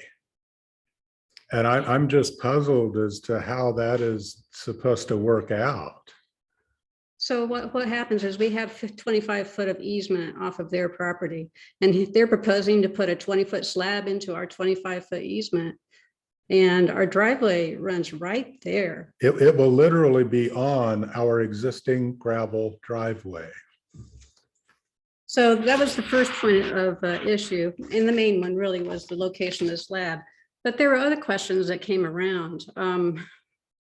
One was if a variance is being sought, and this is probably a question for the Planning Commission proper. If a variance is being sought, shouldn't the current standards for the zoning apply when that is requested? In which case, the current zoning for front, side, and rear yard are different than what they are proposing here. Side yard would be 50, rear would be 50, and front would be 35, for example. So that's the question. Those are the two issues that we really have questions about. Now back to the driveway. When it's constructed like they're proposing, how about the runoff from the slab that slopes probably away from their building? It will be coming right onto our driveway as well, if I would think correctly here. Do you have any other things, Mike? No, that covers all of my concerns. I don't understand why it needs to be on our driveway and even that close to the driveway in the first place. Well, Mr. Myers, would you be so kind as to answer the planning department's perspective on that? Absolutely. So yes, taking another look at these site plans here and in conversation with the petitioner, there is a 25-foot easement off of their property line that encapsulates the driveway here. Now, if the plans do intend to have a concrete slab built within that easement, that we would not permit something like that. An easement is not buildable area. So the slab would have to be moved outside of that easement area, which extends 25 feet from the property line. So that would be something that we would have to address certainly either here or in the building permit improvement location permit stage. So then, so this is just a conceptual plan, not a formal rigid site plan that would be approved as is. They would have to meet all the other restrictions on the property concerning the easement and the issues that were just brought up. Correct. Yes, Yes. this is not a variance for the location of a structure. It is the size of the structure. Yes. So if it were to be granted this evening, they would have to abide by all of the setbacks and building restrictions, including where the easement is located. Okay, thank you. And I see Ms. Owens has a question. If I may, real quick, Yes. I was going to answer the second question Yes, from please, the yes. property owners Go ahead. for the setbacks. So in chapter 804, there are some setbacks listed there for each of the zoning districts. And they also are listed as 50 feet from the sides. And then if you'll note, there's also letters there that associate with special conditions for those. And those apply here for residential and residential accessory structures. So that would be a reduced setback of 15 feet from the side and 35 feet from the rear. Okay, thank you, Mr. Myers. Ms. Owens? I'd like to ask the Kaisers, that is your driveway, that is not a shared driveway, is that correct? Or So that is an easement and that is our driveway. Our building, our residence is the only access that driveway services. Okay, very good, thank you. So then that's going to take me back over to, I guess, to Drew. So where's the proposed driveway to get to this barn on the other property? Apparently I missed that as well. I didn't realize it was a driveway. A long Yes. driveway down one side, yeah. Yes, so here in, this is the Benninghoff minor subdivision plat. Here's the 50-foot ingress egress easement that comes off of West Leonard Springs Road where my cursor is. So this ingress egress easement can be used by the petitioner and the property owner. And if we look at the Benninghoff Phase 2 minor subdivision, there is a little bit more documentation about a second 25-foot ingress egress easement that extends off of the 50-foot further south that services what would be lot 2 of the Phase 2 Benninghoff minor subdivision. So there's multiple easements here at play, and we can zoom in if you'd like, or if you have any other follow-up questions. I hope that I answered your question. Yeah, I think what I'm just trying to understand is if they build this barn, does that mean that they then have to use the Kaiser's driveway to get to it? Based on this platted easement for 50-foot ingress egress, I would say no, because they can access lot 2 with this easement and build a structure here in this area. So Okay. they would be using their own ingress egress easement and not be extending off of the one that services lot 2 of the phase 2 Benninghoff minor subdivision. And Okay, Mr. thank you. Mr. Daly. I would just like to remind my colleagues on the board that we were just told by planning department, reminding us that this is a variance for the size of the structure. And the two folks that just spoke to us, the very first thing they said after they were sworn in is they have no problem with the size of the structure. So let's keep that in mind. Okay. And the issue is, for planning purposes, the enclosed structure would meet the standards. If there was no porch, there would be no problem. But the planning department considers the porch part of the structure, and that's the problem that is created here. Is that right? Correct. And that is kind of goes along with the planning department's recommendation of denial, in that further redesign to make it smaller would be more efficient than the variance process. Well, I don't know I don't know that it would be more efficient exactly. It would be easier for public bodies, but they couldn't do what they want. But the standard policy is you don't care if it's enclosed or if it's not enclosed, it's still a storage structure. A great big open area is still a storage structure, whether it's enclosed or not. And the extent to which it's under open or not doesn't affect how you all consider its square footage. Is that right? Correct. So structures like a carport are considered structures and require an improvement location permit. And those are typically open air. Yes. And those still have a square footage that is calculated and considered when an improvement location permit is issued. Yes. And I will also state that, the planning department, we're just here to administer the zoning ordinance and talk about how that someone's plans are reflected in that zoning ordinance. Hence my use of efficient. I could probably use a better word, but in the terms of the zoning ordinance, it'd be more efficient if they just reduced the size and didn't need the variance at all. They could come into compliance by reducing the size and right. And you'd prefer people come into compliance rather than seek a variance, because that's what the zoning ordinance is for, is to comply with. So, well, yes. Do you have anything further to say? Not at this time. Okay, so Mr. and Mrs. Fortner have a rebuttal to some of the statements and the questions that have been raised, and I recognize them for 3 minutes. So if you could allow them to be unmuted. Hi, can you hear us? Yes, we can. Thank you. Hi, thank you.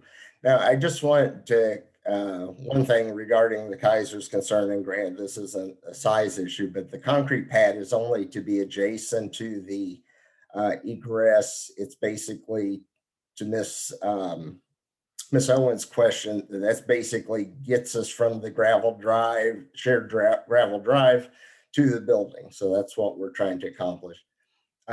Regarding the size, yes, I mean, we do have this porch on here, but basically our original plans even had a larger building by about 25% larger. So we've already reduced the size of the building to this. Again, looking for the porch as just a comfort feature, if you will. So, so again, just would appreciate your consideration of this. Like I said, we're just trying to maximize our value of both lots, and not kind of to Drew's point about repositioning this into the forward lot where the house is. Currently, it just basically starts crowding up the lot from where the house is and some other potential future projects. Okay. So in any circumstance, your pad is not going to encroach into the existing driveway that your neighbor. Absolutely not. That's correct. Absolutely not. It will not encroach Very on good. that. I think it's a driveway into the accessory structure, so that would be permitted to go through their property. And I'll note that though it is used as an easement, it is also fee simple property of the Fortner, so they're able to utilize that for driveway. They as both well. have the right to use it, and the Yeah. new structure would, whatever size it is, that it's not going to encroach in any way into the Kaiser's driveway, which I don't blame them. I wouldn't want it going in. With all due respect, it's not the Kaiser's driveway, it's a shared driveway. Yeah, but part of the, right, into the driveway you share with the Kaisers. Got it. Correct. Okay, well, back to members of the Board of Zoning Appeals. We can have further discussion, questions, or a motion. No. I'll make a motion, seeing no public safety danger, seeing no environmental harm, and seeing no documented public nuisance. I'll motion to approve this variance 22-10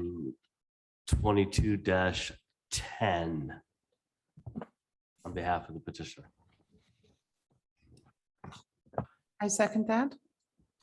Okay, there's been a motion and a second to approve VAR 22-10, which is the Fortner residential storage structure size variance to chapter 802. A vote in favor is a vote to approve. D. Owens, Well, I'd like to express myself before we vote, if I might. okay, I assume after a motion's made and seconded, there's often a chance for discussion, and so that's why I'm looking for my opportunity. To me, there is a very simple solution, and that is that they combine these lots. And I don't see why we would having a great big,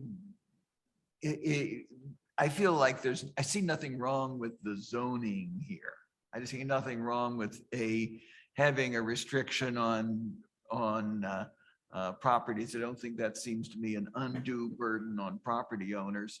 And the property owners, I assume it's going to be a very routine matter for them to combine these properties. Then it's not a problem. In any event, it's not going to interfere with the joint use of the driveway. And trying to vary everything that comes before us, almost everything that comes before us, it seems to me, is going to be somebody trying to make their property worth more than it would otherwise be. And that's the only reason I see for this variance, is they could combine them, but then they lose potential sale value on the second lot. And I'm not convinced that that's a good enough reason to not apply the zoning ordinance when there's a very simple solution. So I'm going to oppose the motion. Okay, and so yes, I think that Ms. Nestor Jelen will continue to call the roll, and you have indicated your position. And I might just influence somebody. Who That's knows? right, and we operate just a little bit, maybe because of me, a little bit differently than a lot of other committees do. And we try to have this discussion before the vote is called, but people still are free to make their comment before they vote. And that frequently happens. I just want to make sure that Okay. everybody has a chance not to just ask questions, but to Yes. express how they're thinking, so Yes. we can talk amongst ourselves. Yes, okay. And so I'm ready to vote Okay. because I've had my say. Okay, I'll continue to call the roll then. The Okay. vote is been moved and seconded to approve the residential storage structure size. A vote in favor is a vote to approve. D Owens, Oh, fine. I had to go. Um, let me preface this, since we're prefacing, by saying that,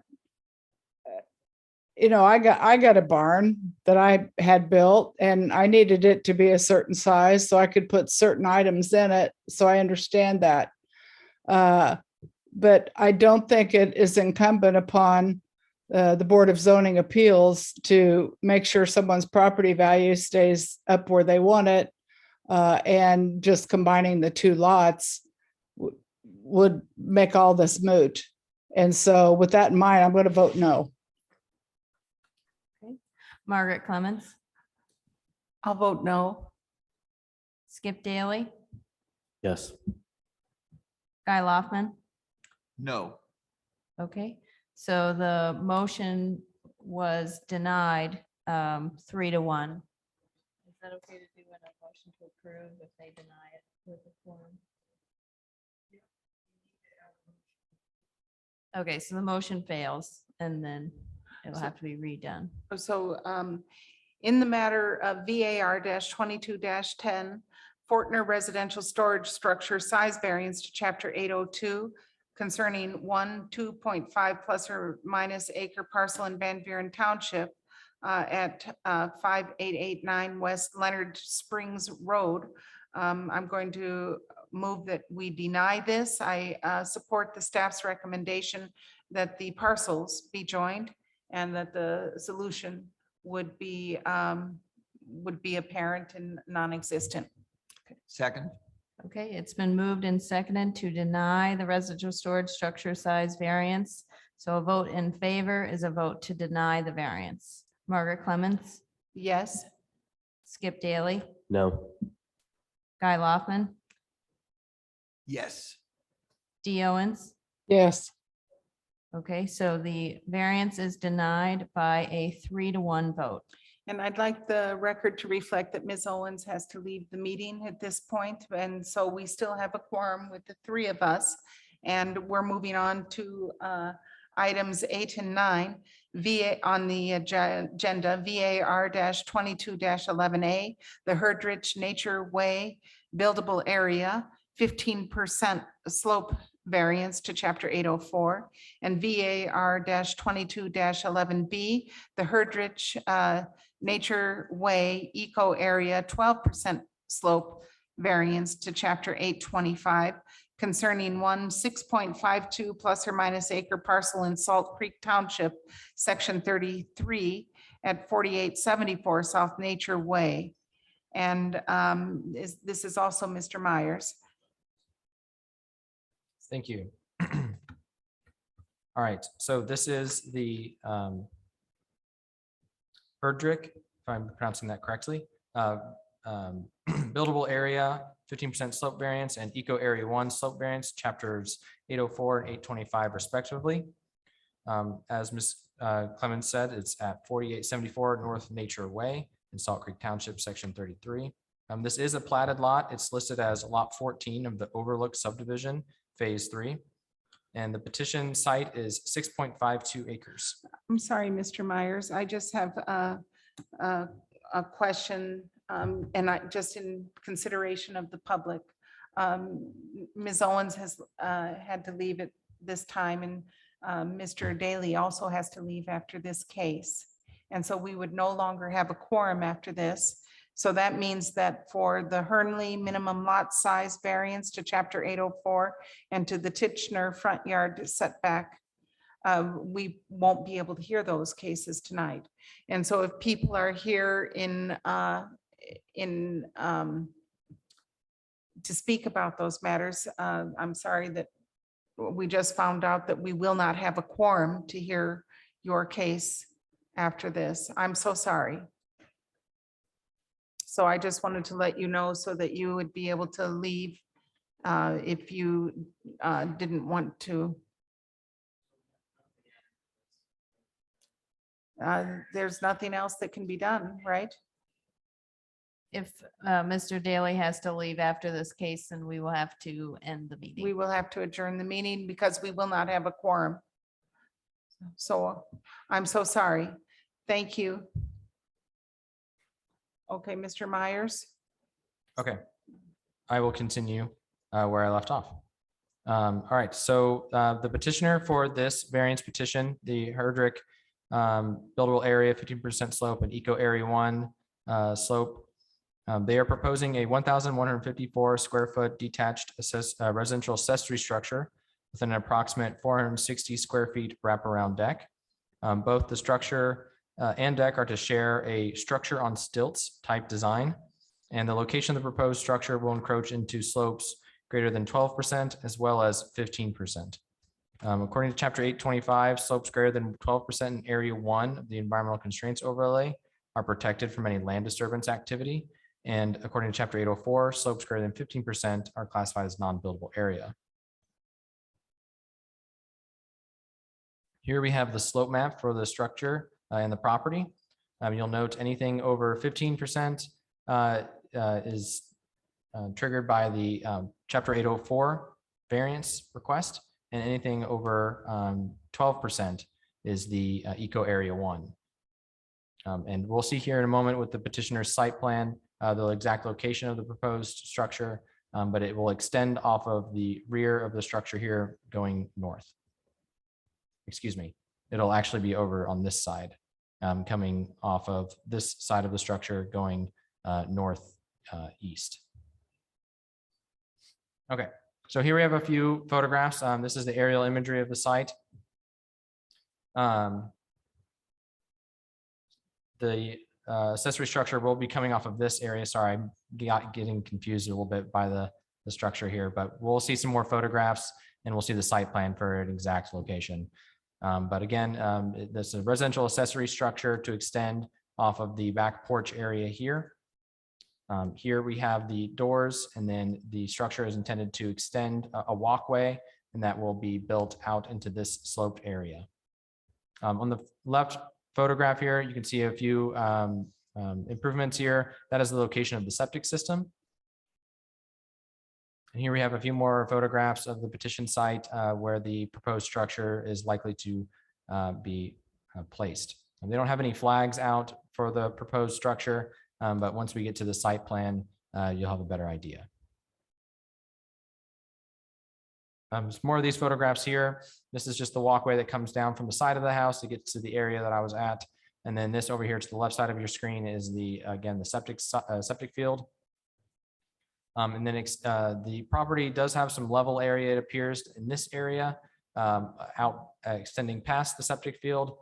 But I'm not sure, planning staff could not confirm if there was a septic fingers or anything like that that extended this direction. Okay, so here we have the petitioner's letter to the Board of Zoning Appeals stating their intent to construct on the property and encroach into the sloped areas, as well as a letter of consent from the property owners to the petitioner, who is the representative, which is Mr. Ernesto Castaneda from Laurenwood Builders. And then here we have the petitioner's site plan. So extending off of the north end of the structure here with the walkway, and then the structure on stilts with the wraparound deck as well here. So I have a zoomed in version of this as well to get a better idea of where we can see those 12% slope line as well as the 15% line for this structure. And here we have a conceptual drawing submitted by the petitioner's representative for the property regarding the structure on stilts type design and the structure itself. There would be no availability of the slope waiver or slope exception from chapters 804 or 825 in this regard. We can explain more of that if you have questions on it. And I think I've covered most of everything, and I will now take questions. Do members of the Board of Zoning Appeal have questions for Mr. Myers or the other planning staff and legal staff? I may quickly note that I forgot to talk about our recommendation. Our recommendation for this petition is to deny the buildable area and the eco area 1 variance, citing no practical difficulties, and that the slope issues can be more effectively addressed through further redesign or relocation of the development, building, or structure. Yes, Mr. Daly? Often when the planning department recommends that it could be relocated within the property, there's suggestions. Is that the case? Do you have you presented suggestions to the client, to the petitioner rather? So planning staff has had conversation with the petitioner's representative in regards to the location of the proposed structure.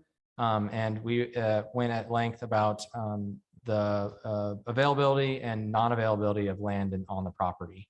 But overall, if you're looking at these sloped lines, you can see that there is some area that could be in this area that could reduce the amount of disturbance.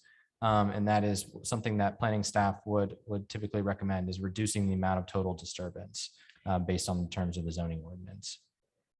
Mr. Myers or Ms. Nestor Jelen, would you kindly just review for us, this location is right by the lake, which is our community's drinking water supply. And could you talk to us about the importance of non-disturbance on slopes? Just review that for us.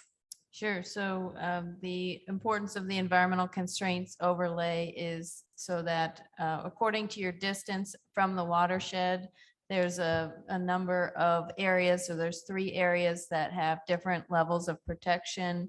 The first area is area 1, 12% slope, which this property is located in. That's the most restrictive. And so the purpose of the 12% slope protection is that you keep vegetation, including trees, shrubs, understory, so that there's not soil erosion that can lead to the watershed and cause harm to the lake. Thank you, Ms. Nestor Jelen. Any other questions for staff? This is a structure on stilts. If it was built on concrete block and a foundation, would that make any difference to the planning? Do you all consider, you don't care whether it's on stilts or it's on concrete blocks or some other material, it's still a disturbance of this slope area? Is that how you analyze it? It's based on the location. So yes, any structure placed, no matter the type of design, it would still trigger the need for both the buildable area variance of 15% and the eco area 1 variance for the 12%. And would this, as I look at the schematic, that the conceptual drawing, would it knock down any trees, or would they preserve all the trees? That is a good question. I do not have the answer to that. I'm sure the petitioner's representative could provide that for you. Okay, well. Thank you. I'm done. Okay, and if the petitioner's representative is here, you have a total of 15 minutes to speak, make your appeal to the Board of Zoning Appeals. If so, would you please come to the microphone or raise your hand? I see Mr. Lauren Wood's hand is raised. So if you'd like to speak in favor of this, I think Mr. Lauren Wood will be speaking as the petitioner's representative. So if you could please state your name, Mr. Lauren Wood, and raise your right hand.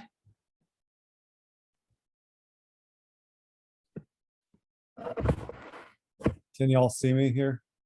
Or We hear me? can't see you, but we can hear you, kind of. Okay. Rest assured that I'm raising my right hand here. Okay, and could you state your name, and do you swear to tell the truth, the whole truth, and nothing but the truth? I do. My name is Lauren Wood. Okay, thank you, Mr. Wood. If you would please make your appeal to us on behalf of the petitioner. We can see you now. Thank you.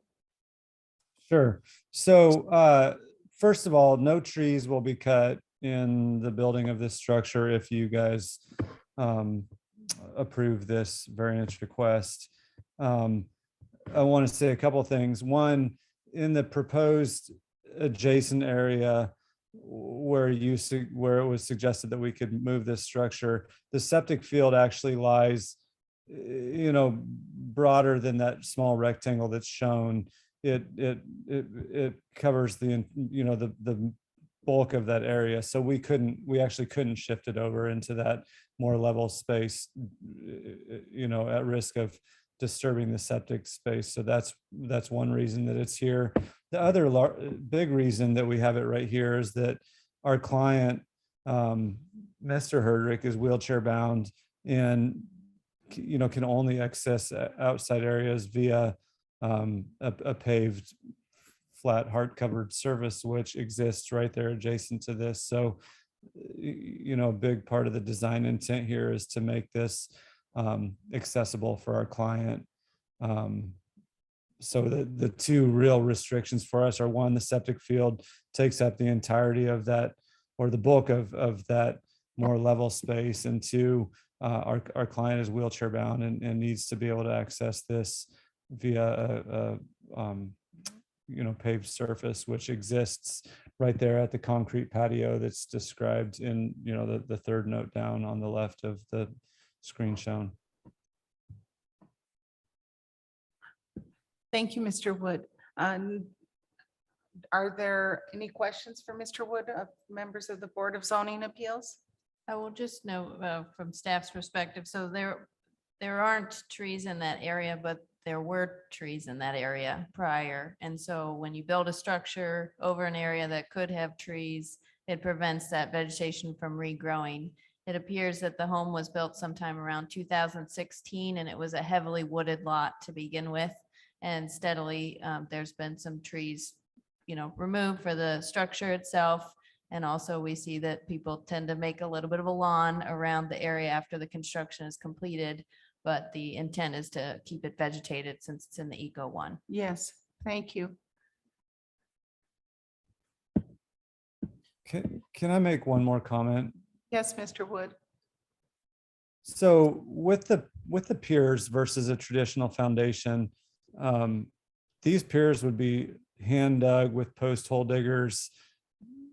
There would be little to no disturbance of the broader soil underneath of this structure beyond what you see already in the existing pictures. So, the point of using piers versus a traditional foundation is that you're able to come in and very surgically remove, a 16-inch diameter hole in the ground, cart the dirt out with a wheelbarrow, control the sediment with silt fencing, and really surgically build your structure there without impacting the grade and creating erosion, which is really what the spirit of the rules, as I understand them, is to protect the watershed. And so with a pier foundation like we're proposing here, we would be able to really mitigate any erosion beyond what's existing.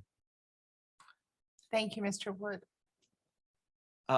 Could we look at, I have a question for Yes, Mr. Mr. Woods. Loftman. Could we look at the map that shows the septic field, the drawing that shows the septic field? Got it. That's the one I'm thinking of. Mr. Wood, I understand that the septic field is a good deal bigger, but there's an existing, as I look at the pictures, there's an existing little concrete area that doesn't encroach into the 15% and is north at the top of this map. Yes, sir. Yeah. So of that drawing of the septic field drawing. So if it looks to me like you could build a screen porch that would be a little bit to the east of that and not have to encroach into the 15-foot. And you're saying the septic field, I'm not comfortable with disturbance of land in the Lake Monroe area, especially, and I'm sympathetic with somebody wanting screen porch. I got a screen porch and I live there a lot of the time. But I guess the problem is that we're being told that the drawing is inaccurate, but I assume it's a drawing provided by the petitioner. Is that correct? Site Plan B was provided by the petitioner. And it makes it look like you could put something that would not meaningfully intrude or at all intrude into the 15%. So am I reading this? So Mr. Wood, that's how I look at it. Am I missing something here? Yeah, and I apologize for any misrepresentation. You know, the septic field is centered right in that location. The septic tanks are directly adjacent to the house. There's two of them that feed over to the septic field. So this was taken, you know, we overlaid this design for the porch on the original site plan for the house that was not created by us, but was created by the original architect for the house. So I apologize that that the site plan that we're looking at here showing that rectangular septic field is not an as-built. It was just a copy and paste from the original site plan of the drawings. But it does show the center of the septic field, but it does not show, you know, that septic field is connected directly to the house. So this doesn't show those connections. It doesn't show the distribution boxes. It doesn't show the septic tanks. And it also, I don't think, is representative of the exact size of the field. We would have to actually scope that and, you know, lay it out to know the exact dimensions of the septic field. Well, okay, I'm uncomfortable encroaching. And it seems to me that there may well be a design. We don't know if there's a design that would work. And I thank you for considering my questions and helping me understand the situation, and that it's not a new drawing, it's an old drawing, and it hasn't been updated. So that's why I'm concerned, but you didn't make it up for this hearing. You just used the old one, which is way easier, and I understand. Thank you. Mr. Daly, do you have any questions for? Okay, thank you, Mr. Wood. Are there members of the public who would like to speak in favor of this petition? If so, please come to the podium, raise your virtual hand on Zoom, or press *9 to be recognized.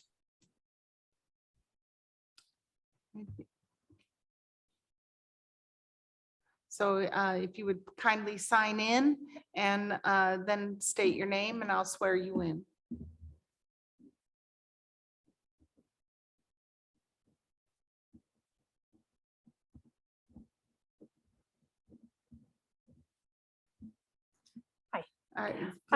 Yes, Jenny Herdrick. And do you swear to tell the truth, the whole truth, and nothing but the truth? Of course. Thank you. And yes, you have 3 minutes. Okay. I am the owner, so I'm biased. I'll just state that up front. I just had a couple comments about things that were brought up. One of them on removing the trees. My husband can verify that when we built the house, I kept saying, remove as few trees as possible. We also own, we don't have a lawn. We just did a retaining wall to help the environment. Everything we've done about this house has been to be environmentally friendly. So we have the solar panels, we have geothermal, we've kept the trees. We also own 4 lots there, which we don't plan on building on the other 3 lots. So I've already secured 32 acres of trees. I'm not a tree killer. So there's that. On the septic field situation, I'm not sure how much buildable spot there would be past where the field is, because I haven't seen that. However, that would put us right behind our neighbor's house. And we are a really friendly neighborhood, but we have a lot of privacy because of how much space everyone has. I would not want to be in their backyard. And the other issue for that is my husband is in a wheelchair. It would be so far away from the house that it becomes inaccessible. So that's, and the main reason that we're building this is mostly because of COVID, because he has MS. He cannot really get totally vaccinated because of that. We can't have people over because of COVID. So we're trying to get an outdoor place to be able to visit people. So that was the main purpose of that. We do have room out front of our house, which is all in the sun, and there's nowhere to build there.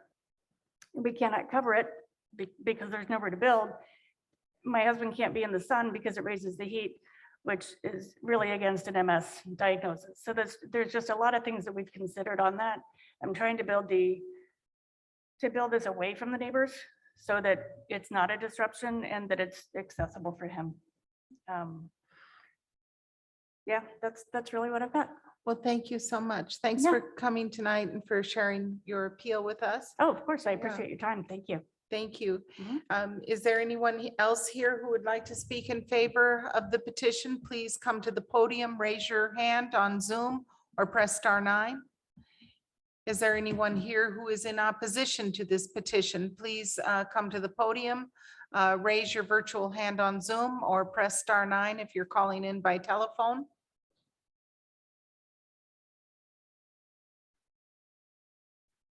I don't see any. Oh, yes, that's okay. Yes, please. Please come to the podium, sign in, and then state your name and I'll swear you in.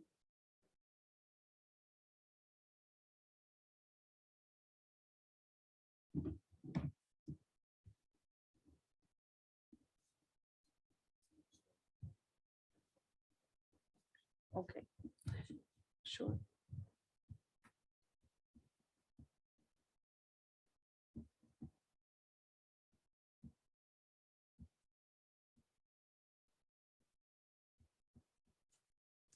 And would you please raise your hand and state your name, and do you swear to tell the truth, the whole truth, and nothing but the truth? I do. My name's Joanne Henschel. My husband are neighbors of Don and Jenny. We have been for about 5 years now. And I would just like to say, they are the most responsible and respected people that I think we've ever known. And my husband spent 25 years in the United States Army. They are very supportive of everyone in our neighborhood. They're extremely supportive of the city of Bloomington, the arts, Monroe County. They have done many, many things to pull our neighborhood together as a community until the COVID hit. And they still do everything they can to keep our neighborhood one of great friendships. Don is not able, because of his susceptibility to the COVID, to be social as I know he would like to. And this is a means, and probably the only means for them to have people over in an outside environment safely for them. And I just would say that I can't think of anything really better, not only for them, but for our whole neighborhood, because this will be utilized by the entire neighborhood. And I know we have talked about this since I think soon after they thought of the idea. And I know that they have done their research and they have talked to and hired the best, most responsible people to pursue this project for them. Thank you.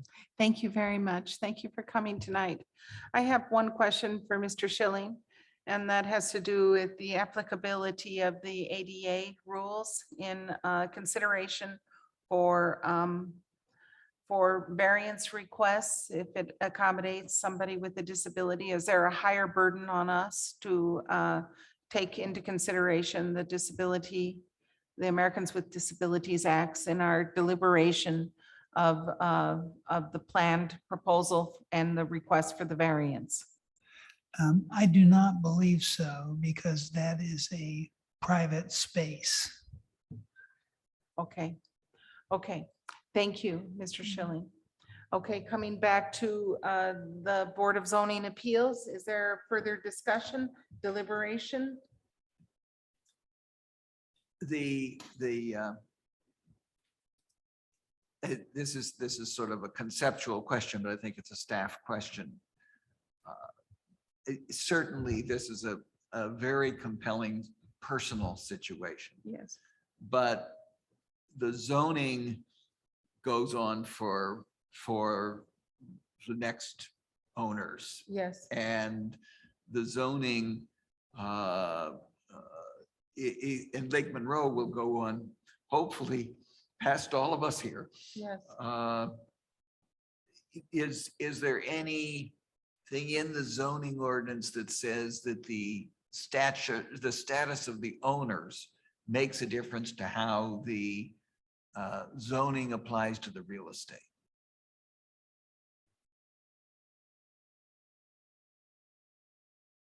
The variance would run with the land, so they would be able to encroach for this structure, but if a new owner purchased it, they would still be able to utilize that structure. If they wanted to expand upon it, they would still have to come back before the Board of Zoning Appeals if they were to encroach further into the 12% or 15%. Thank you. Well, I very much sympathize with petitioners, but I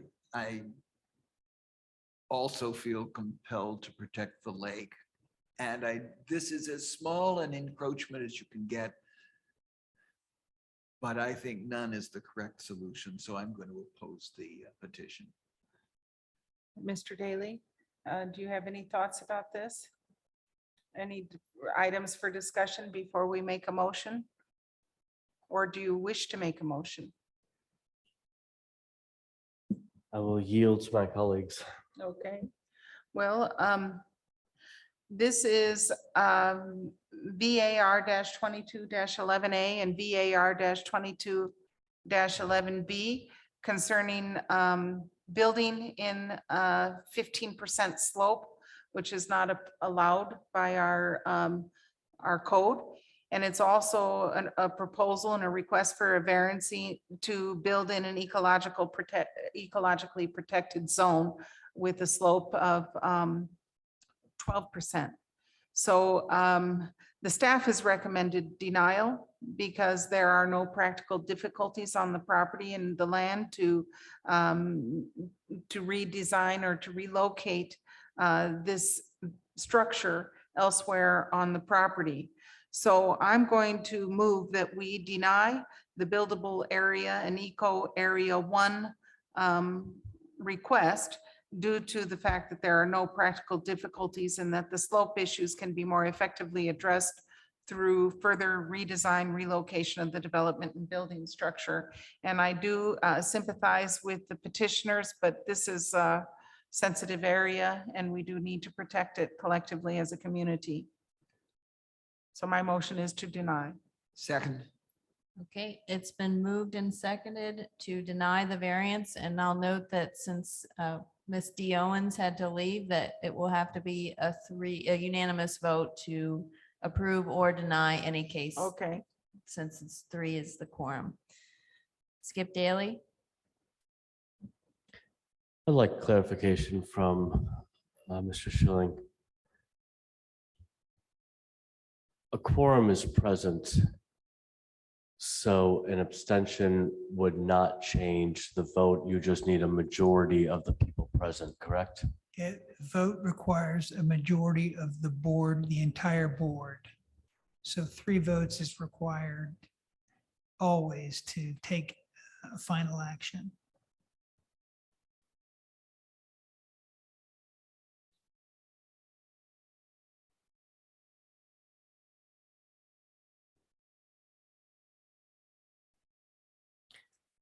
Could you repeat the Sure, motion, so please? the motion is to deny VAR 22-11A and to deny VAR 22-11B. So a vote in favor is a vote to deny the 2 variances.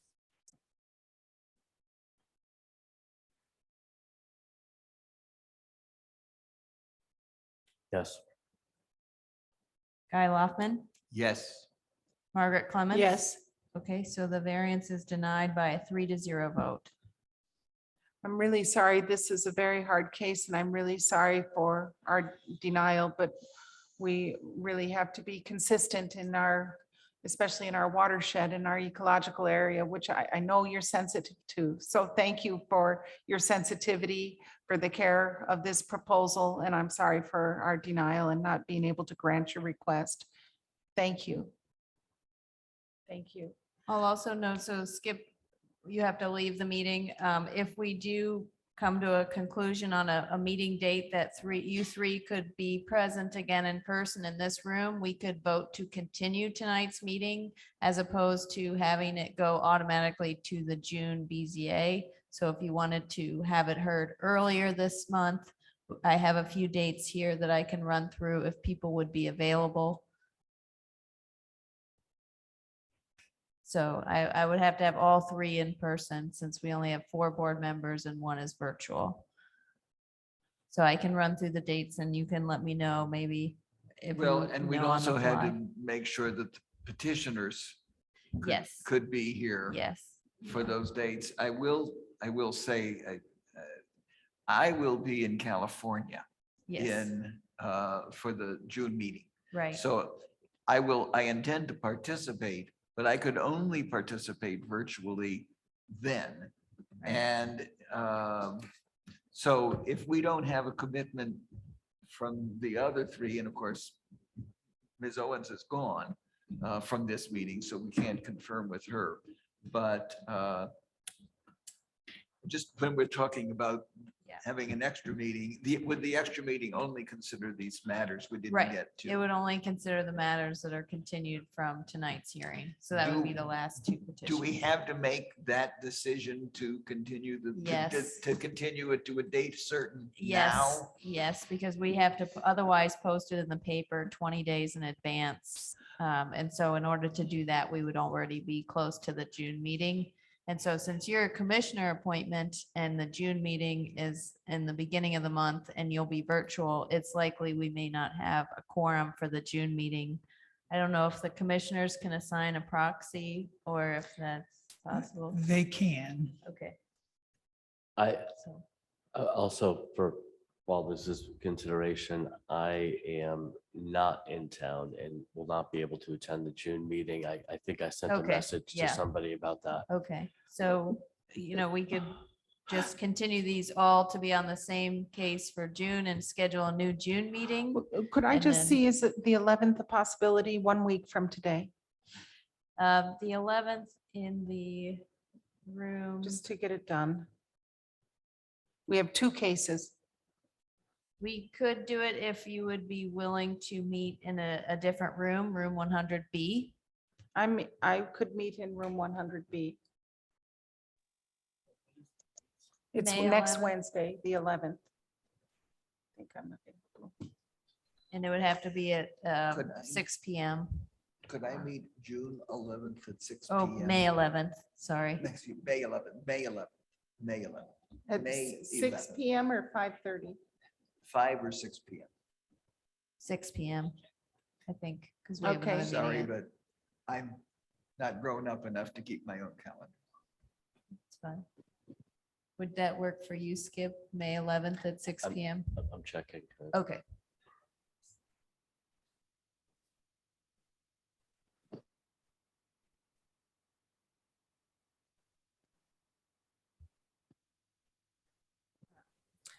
But 6 to 7, you said?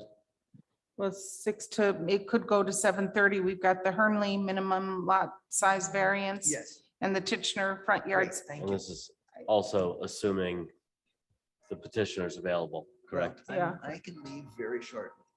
And it depends, I mean. We will be here.